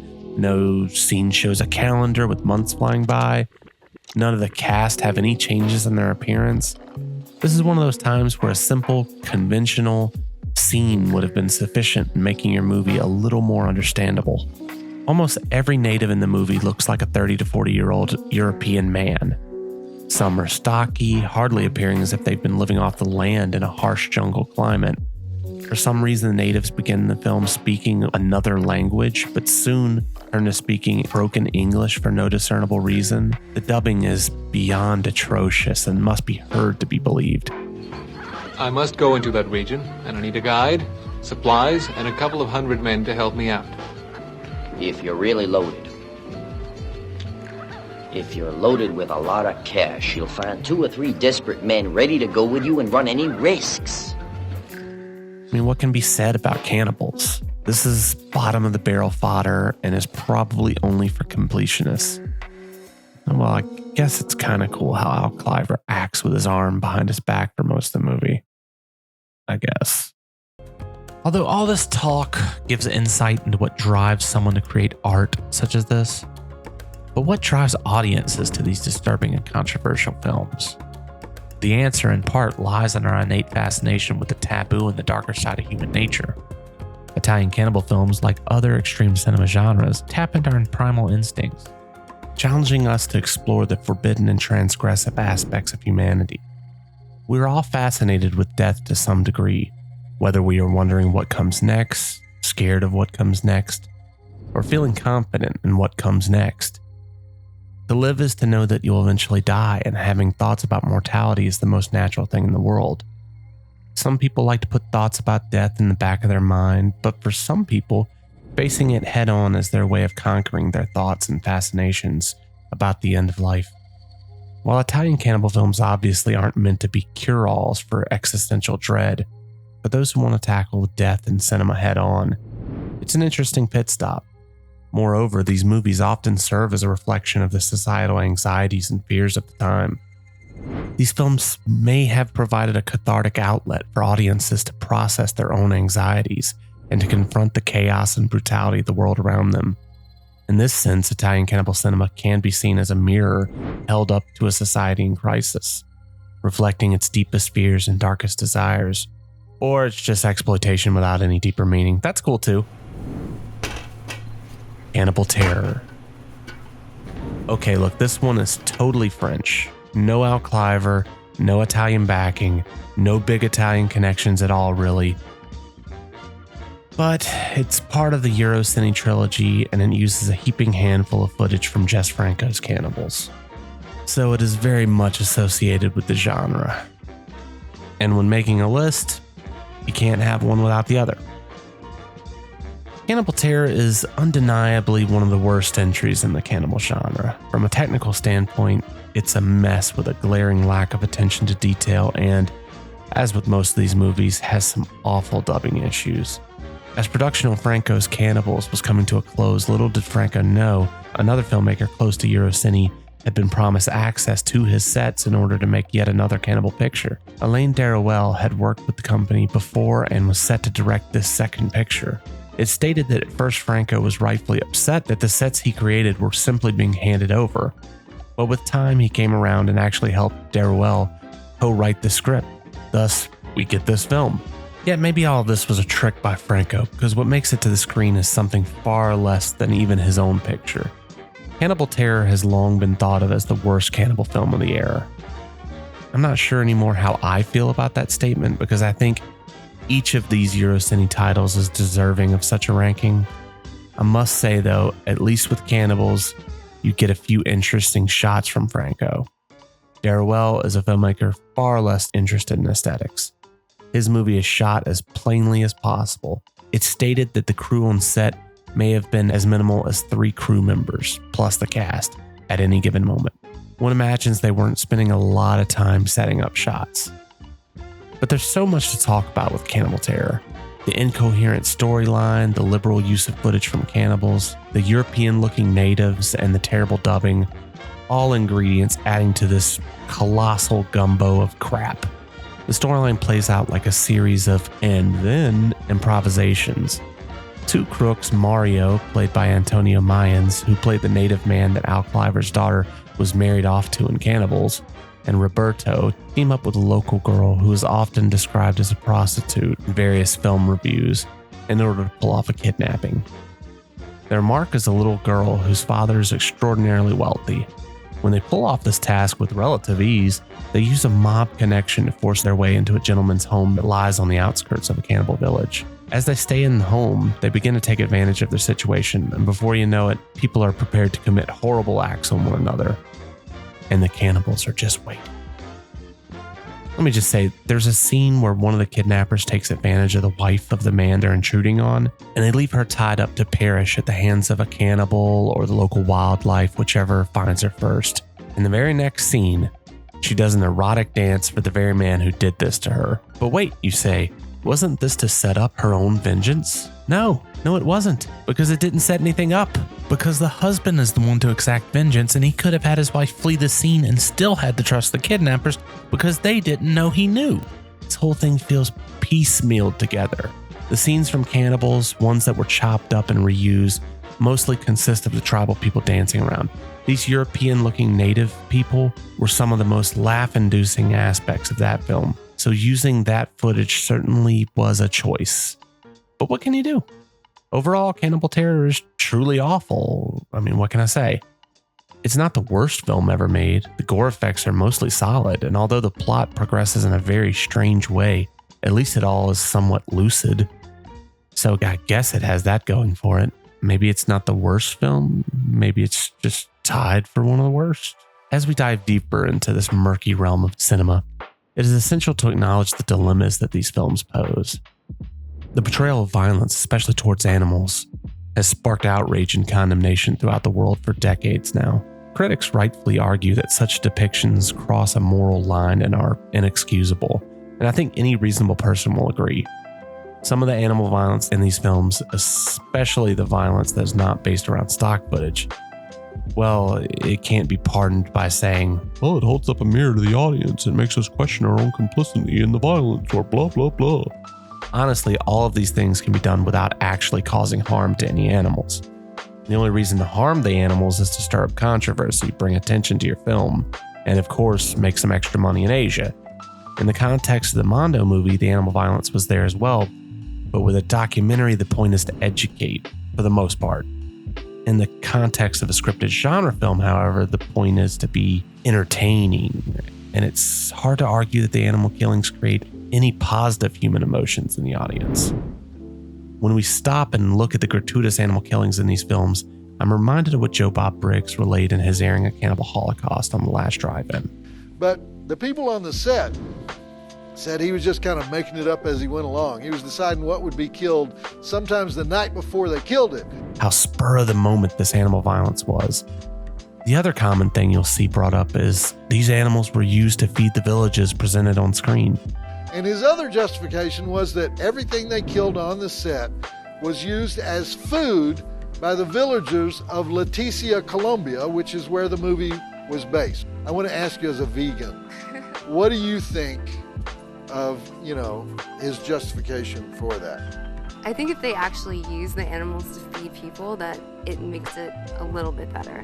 Which, according to the documentary Searching for Cannibal Holocaust, is actually a true statement. Squirrel monkeys were food? Like, for real? Era un poco exagerado. No, todo era no. They liked it, and even amongst them were laughing about it. Yup, despite my suspicion that Ruggiero was always making this up, even Danilo told me that there was nothing out of the ordinary in 1979 about exotic dishes in the area. It was a little strange because of it still being alive and raw. In that documentary, the filmmaker went out to the town where Cannibal Holocaust and Ferox were both shot and spoke to a couple of the indigenous cast who stated that they did indeed eat the animals. Does that make it better for you as the viewer?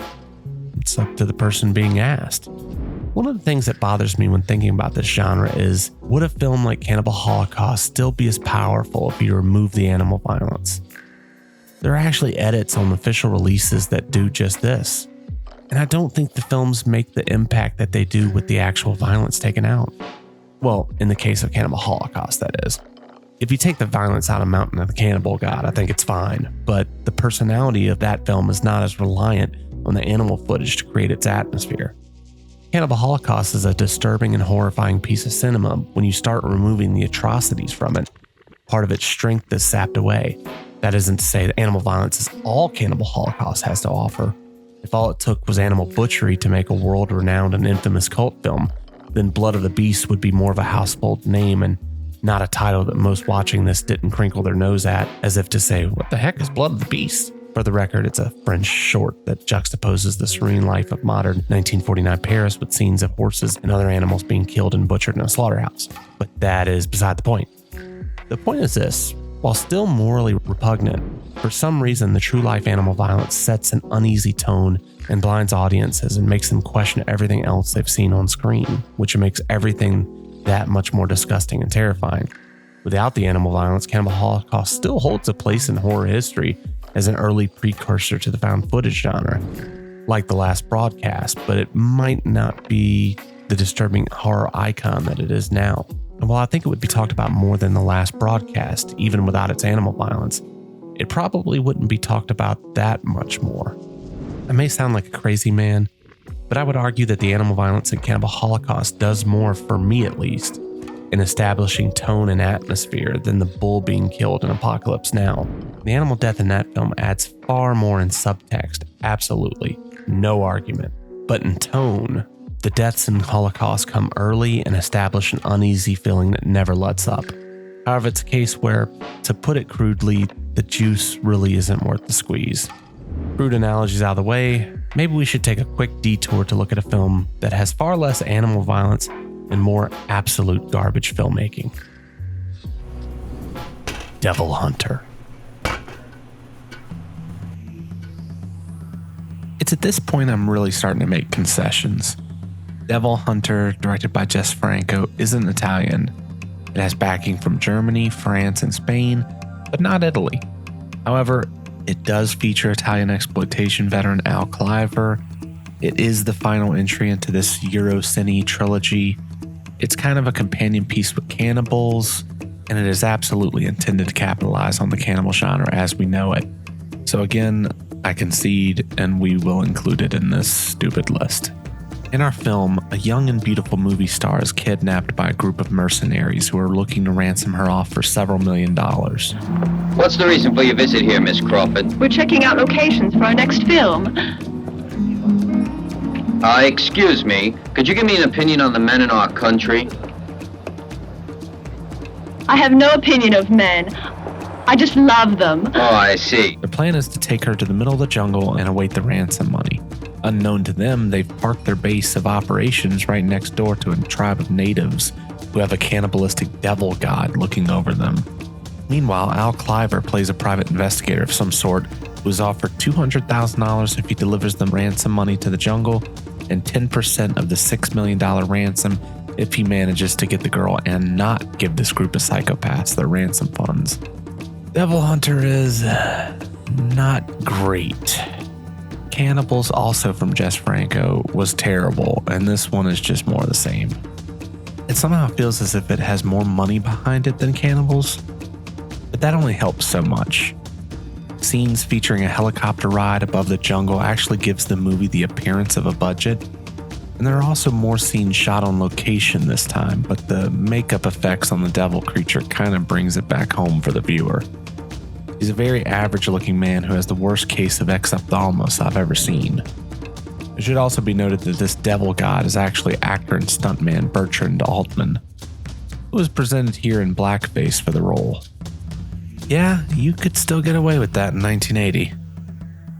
I think the biggest issue with Devil Hunter is that it's dreadfully boring. Franco's long takes where nothing happens might create an atmosphere of impending doom or existential dread if this were a better movie, but this is Devil Hunter. Instead, we're just treated to long takes of nothing happening while the awful English dub attempts to clue us in on what's going on.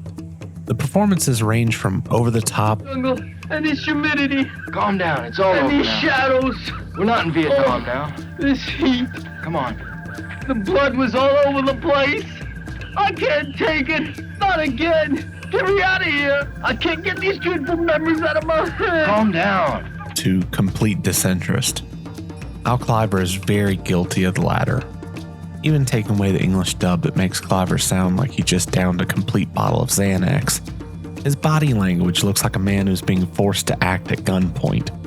Double Hundred does have a fan base, though. There are some shockingly positive reviews I've seen on Amazon, but my review that I wrote for it over a decade ago hasn't changed by much. It's a stinker.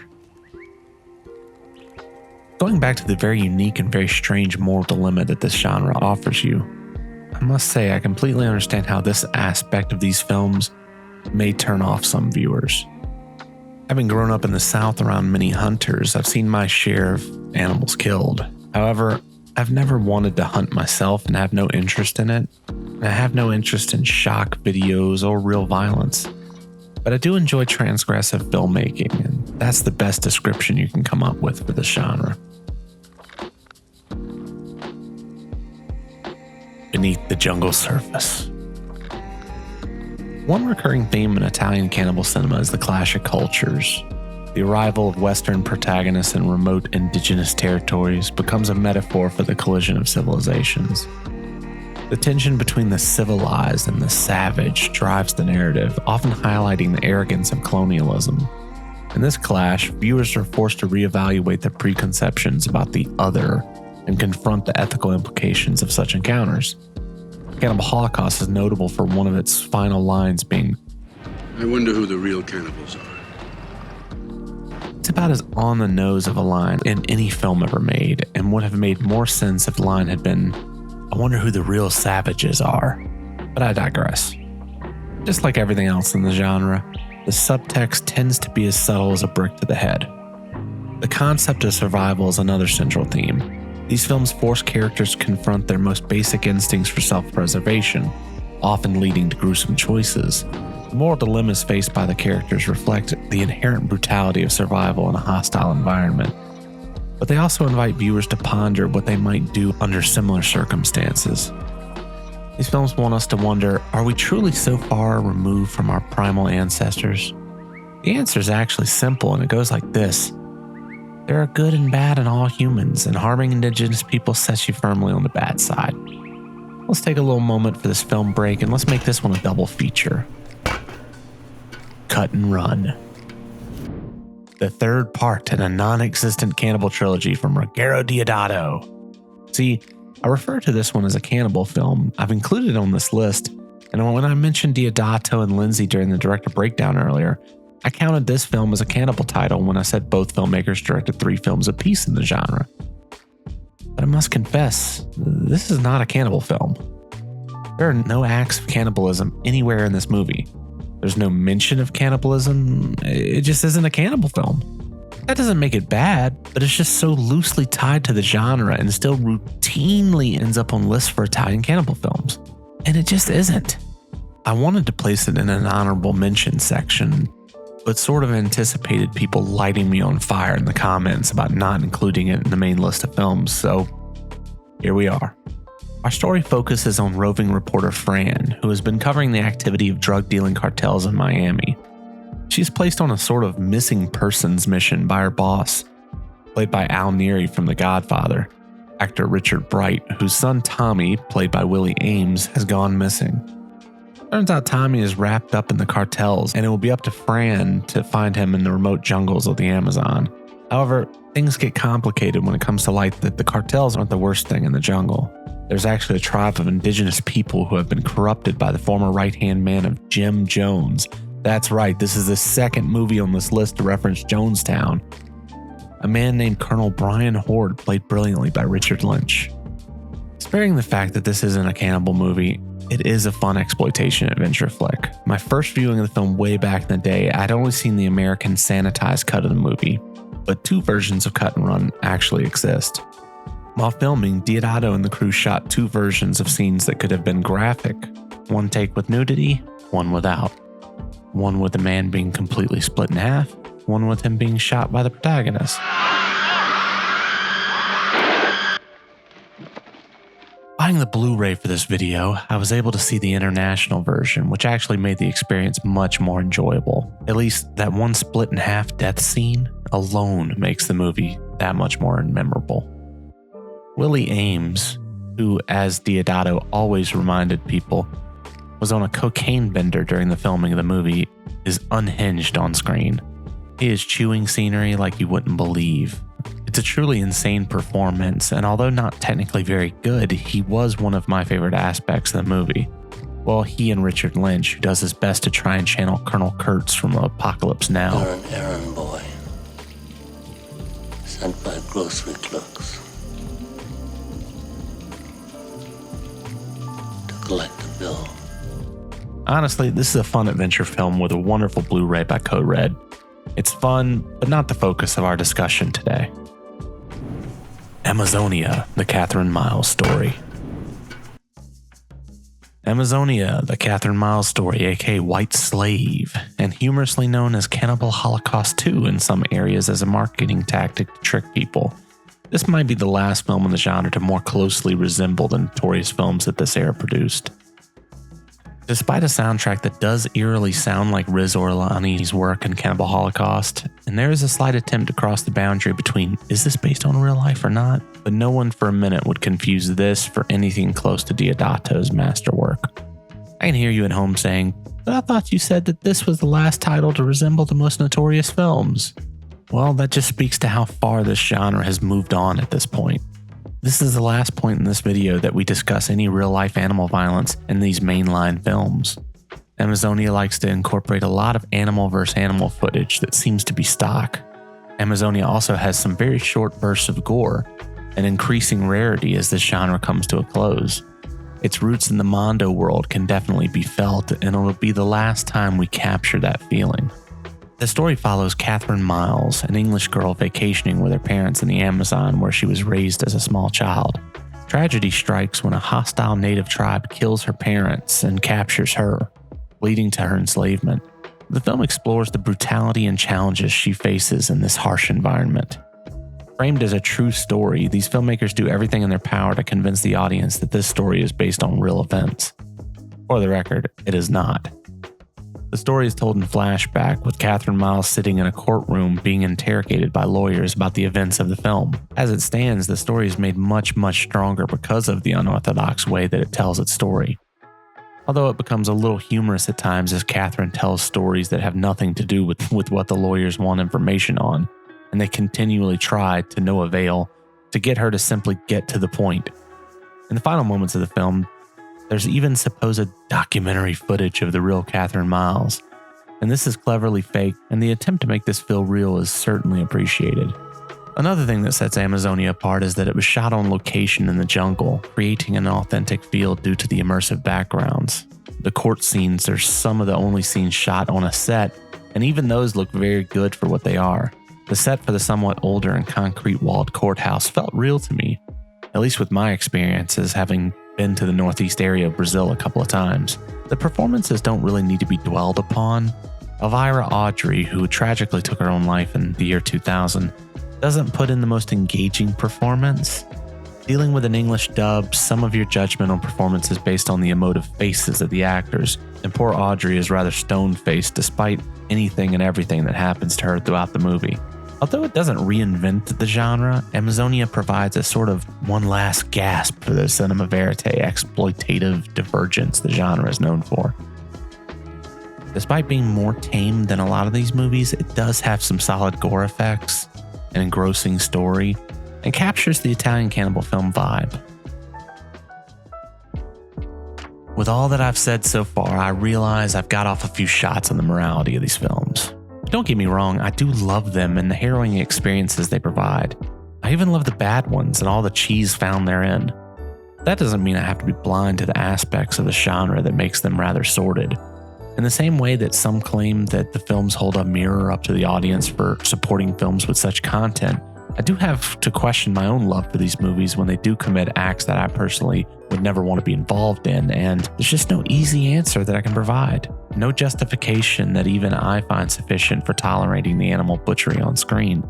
In some cases, it seems easier to forgive than others, and in the case of Cannibal Holocaust, where much of the film is shot in the documentary style, it becomes easier to accept the violence. Yet, in the case of the muskrat and the massive turtle, it's a lot harder to simply tolerate the violence because of its cruelty. In the case of Cannibal Ferox and the like, who lazily include either stock footage or animal versus animal sequences, it's much easier to distance it from the film itself, due to the main characters rarely being in frame with the violence.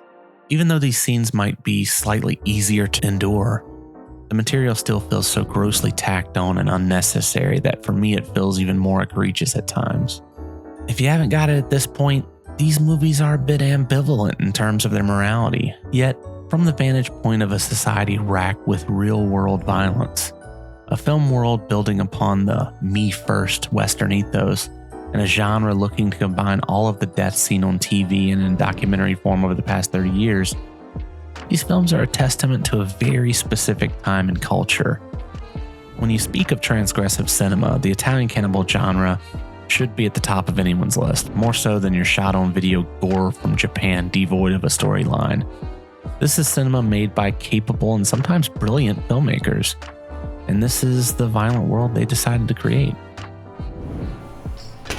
Massacre in Dinosaur Valley. Massacre in Dinosaur Valley has some fairly interesting alternate titles. The original Italian title translates as Naked and Savage, which might be a more appropriate title. However, the alternate title of Cannibal Ferox 2 is the one that makes me laugh. Had you seen this movie under the impression that it was going to be a continuation of the nihilist brutality of that film, you deserve compensation.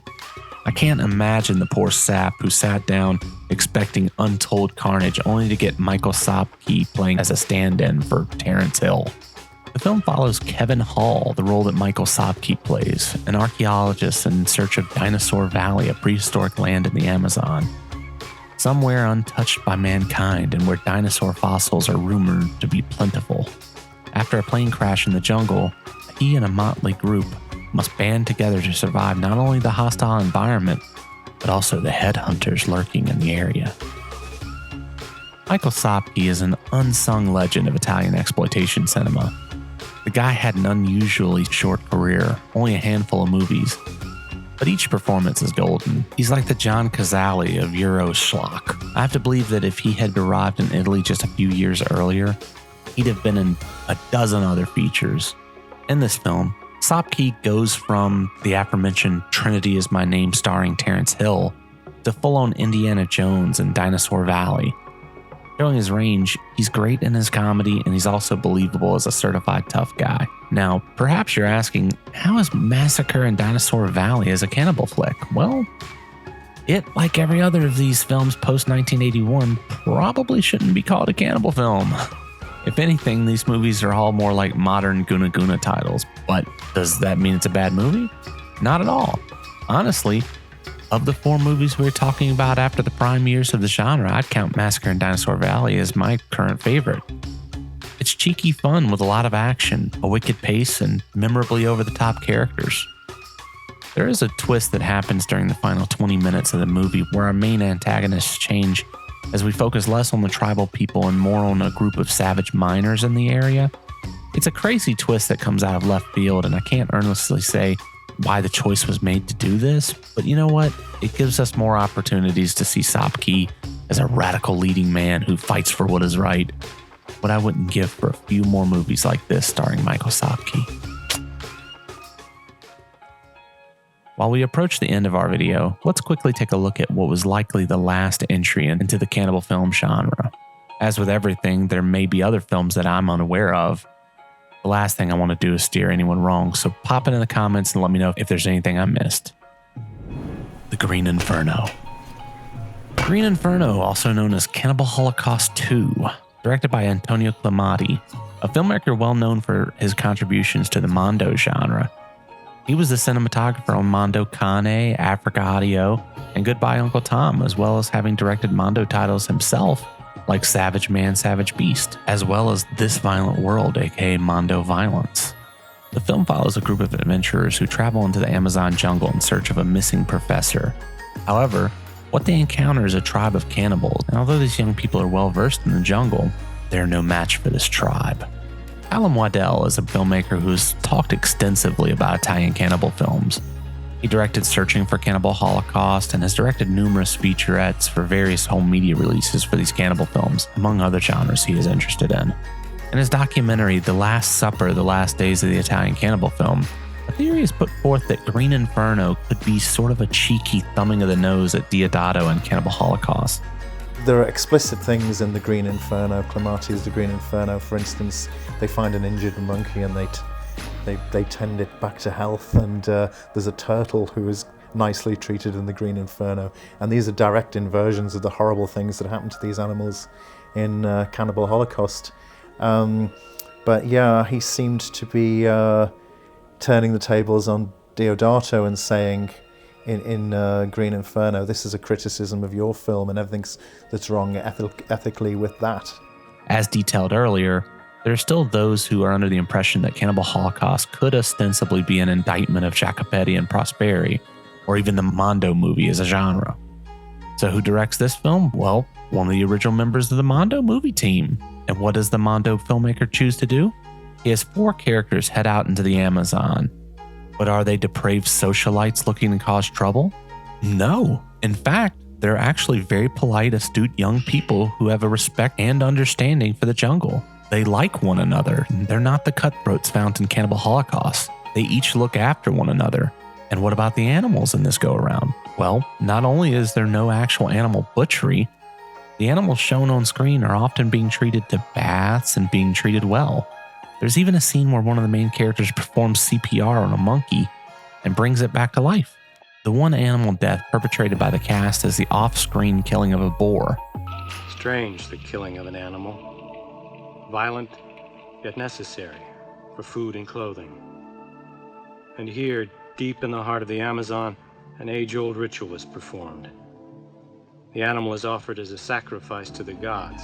And with it, a weighty discussion is had about the violence inflicted upon the animal. Even more, when we see an animal versus animal scene later in the film, where an anaconda faces off with a crocodile, the scene is actually faked. Yes, it's a bit obvious, but still preferable to the other possibility. All of this as if Clemati is saying, I am a Mondo filmmaker, and this is how we make movies. You're the one making the unethical choices.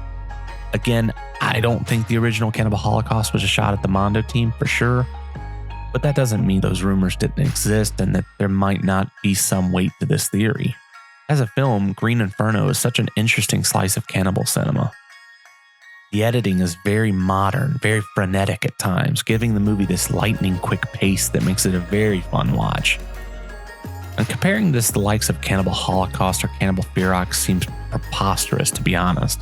But in comparison to these latter-day cannibal movies, it's a really intriguing little watch. The quick succession of choices made by the cast, no lackadaisical sequences. It's the sort of movie where characters are placed in a difficult position, but almost immediately use level-headed judgment and get themselves out of the situation. As soon as they solve one of their problems, they find themselves encountering a new one. Like a video game, the characters find themselves obsessing over side quests as they methodically chase after the main overarching quest to find the professor. The movie becomes a sort of travelogue, showing off the amazing locations they find in the Amazon, shooting sequences with big cats, monkeys, and anacondas, just as a way to show off that yes, we are in the jungle, and yes, we are shooting everything interesting that we come across. Green Inferno becomes a perfect last hurrah for the genre. It's the opposite of what the genre had been defined as, and sure, it doesn't even feature any cannibals, but it's a sign of growth. We leave these films behind in a much different fashion than they started. We've moved on from some of the darkest and most brutal films in exploitation history, and we end with a film that intentionally acts as the opposite of those original films, and in the process becomes something nearly wholesome. I'll take that. Although I believe we've talked about all the cannibal films within this subgenre, there are some notable flicks not mentioned in detail here that are often lumped into the whole genre. Some have only made 1 or 2 lists out there, but I feel like they should be mentioned if we're going to call this a complete list. So let's go over some honorable mentions. Papaya, Love Goddess of the Cannibals. Papaya, Love Goddess of the Cannibals is an exotic and offbeat, quote-unquote addition to the genre. This one is another Joe D'Amato joint, and it's an intriguing departure from the more traditional gruesome offerings in the cannibal world. The narrative centers on the character of Sarah, played by Finnish actress Sirpa Lane, who is a reporter fresh on a Caribbean island. There she meets up with her friend Vincent, an engineer who is working on a nuclear power plant that is currently being built on the island. After stumbling upon a dead body that is also involved in this building of the power plant, the two are thrown into a dark and sinister plot that is being perpetrated by those involved in the ancient voodoo religion found on this island. While out and about, the two come across one of the maids from the hotel, a young woman only known as Papaya, played by a young lady only credited as Melissa, an Italian actress and singer from the era, who escorts them to the deep, dark center of this religion, which may very well have a hint of cannibalism at its core. This one is Italian, and it does feature 2 moments of questionable cannibalism. We see male genitalia bitten off in one scene, and someone snacks on a heart in another. And also, the film obviously hoped to get some of that jungle Holocaust money that was floating around in 1978. This is the only reason this movie is even being mentioned in this video. This movie fits into the guidelines in the loosest fashion possible. However, it is a very engaging story focused on modern Western imperialism by way of corporations. And if we were to call this an Italian cannibal film, it would be one of the few films where the natives are presented as being the actual heroes. The corporate goons coming to their island and intending to make a profit while trying to destroy nature are actually presented as the heels, which they are oblivious to. This fact alone makes the movie stand out. Some of the twists that come about later are a bit difficult to swallow, no pun intended.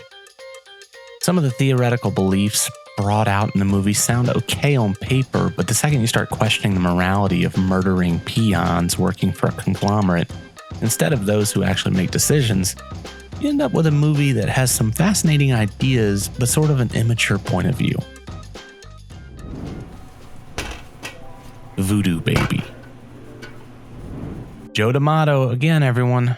Voodoo Baby, aka Orgasmo Nero, is not a cannibal film. It begins with a woman eating the heart of someone during a tribal ceremony that our main man and Weird Cinema alumni Richard Harrison gets to watch, but this is not a cannibal movie per se. This is kind of a sexually charged exploitation flick that somehow has made it onto a few lists for cannibal movies out there. The sheer act of cannibalism in its strictest possible definition, as in someone got bit and we assume that they swallowed the flesh, is not enough to warrant the title of being part of this genre, I'm sorry. Otherwise, Anthropophagus ends up on the list as well, and then there's the whole can of worms when considering zombies. Worse than that, Voodoo Baby makes the fatal mistake that no exploitation movie should. It's boring. Ridiculously boring. You have Richard Harrison, tons of nudity, and you've got a little bloodshed too. So why is this movie so boring? Because rather than focus on any mystery or engaging elements, the whole plot is just a slow-moving story about Richard Harrison's marriage falling apart. His wife finds a mistress while on the island that he is completing his studies, and she convinces him to send her back home. The two begin a love affair, and when Harrison finally finishes his research, he comes home to his cold wife who has had innumerable affairs behind his back. Unlike Papaya, this one feels like it's built on a series of excuses to see people get naked. That scene of a heart being snacked on is the be-all end-all of sparse scenes of cannibalism, and it is really just a part of a ceremony rather than a true scene of someone satiating their hunger by dining on human flesh. While Papaya would be considered a solid piece of work from D'Amato, this is just middle of the road. Primitives. An Indonesian cannibal film that had to have been made directly after seeing Man from Deep River, Emmanuel, and Jungle Holocaust reach their own levels of success. This 1978 Indonesian title borrows heavily from those previously mentioned vehicles. Honestly, in the mid-2000s when I first started on my cannibal movie journey, Primitives never showed up on my radar. In recent years, I've heard lots of glowing praise for the movie, and so it was a new watch for me in preparation for this video. Honestly, I wouldn't normally delve into any films from Asia for this specific video, but this one probably deserves a mention just due to how it has been accepted by fans of the genre and how its inspirations are so apparent when watching the movie. I almost didn't want to open this can of worms because then we get into things like We're Going to Eat You from 1980, which was directed by Choi Hak. Then we start delving into anything remotely cannibal, but this video is very much about these European films made from 1974 into the late 1980s. With all of that said, if you like this genre, then Primitive is worth searching out because it's very much a product of Italian inspiration. Our story focuses on 3 young college students who pay a native person an exorbitant amount of money to go deep into the jungles with the hope of finding an untouched tribe or find something otherwise unheard of for their doctoral thesis. The group pushes and bribes their guide to go further than his comfort level, and as they delve deeper into the jungle, cannibals are afoot. Primitive does so much right that this genre often lacks. Things like simple suspense, the way the cannibals are seen before ever making their presence known. They hide in the shadows when characters are meant to be walking in their direction. It works so very well. Of course, not everything is perfect here. There's some certified silliness, such as a scene where a snake threatens one of the main cast, and the hokiness of the special effect is so quaint and ridiculous. The soundtrack also keeps up the Italian trope of not being a traditional spooky soundscape, but instead of opting for beautiful and soothing music to counterbalance the disturbing visuals, instead they choose some body rockin', poppin' and lockin' club sounding music from the late 70s. It is a wild choice, but for much of the time it actually does work. The movie borrows liberally from other films in the genre. Notably, we have a very similar cave dwelling like that of the one found in Jungle Holocaust. To go with it, we get a recreation of the scene where Massimo Foshi is stripped of all of his clothing. But this time we have legendary Indonesian action star Barry Prima in the role. No, Prima doesn't do full frontal like Foshi did, so deal with it. We also see a sequence very similar to Jungle Holocaust where one of the protagonists eats a mushroom in the jungle, gets sick, and passes out. There's some fun action along the way, as one might expect from Prima, but this one mostly does keep things grounded in reality and horror. Well, except for that boomerang scene. Primitives has its ups and downs for sure, but I thoroughly enjoyed it, and I think fans of the genre will as well. In conclusion, as we have navigated the untamed terrain of Italian cannibal cinema, we've seen culture clashes, tales of survival, and societal perceptions of the other being used as a catalyst for horror. Ruggero Deodato and Umberto Lenzi's directorial prowess has illuminated this provocative genre for us. We've scrutinized each film and delved into the controversies. So let's reflect on how these narratives serve as a mirror to our own values. The Guna Guna epics and the vast Mondo genre underscore the historical roots of this transgressive realm. We've started this video asking why humans are drawn to the darker edges of humanity. Why do we search these things out? If you can't tell, I have no great answer for that. There are an abundance of reasons why this may be the case, and that changes from person to person. It is also usually some unconscious reason that most of us can't even begin to understand. It could be our way of understanding and becoming comfortable with the prospect of our own mortality. There has been study after study on this matter, and surely you don't want me digging that in depth only to end up still without an answer. There's the thought that these movies produce reactions that provide us with adrenaline releases because the brain, when absorbed in a film, unconsciously finds it difficult to distinguish between reality and fiction. Whatever the reason, this is a genre that pushes its audience. The best films will force you out of any comfort zone you may have. Even the bad films have enough disturbing material that you don't know what to expect at any given moment. The jungle, both on screen and in society, hides complexities beneath its surface, challenging us to confront the savage within. So truly, with no hints of irony, I must ask, who is the real cannibal? It's the guy who eats another guy, Robert Kerman! That's the dumbest question I've ever heard! What is wrong with you?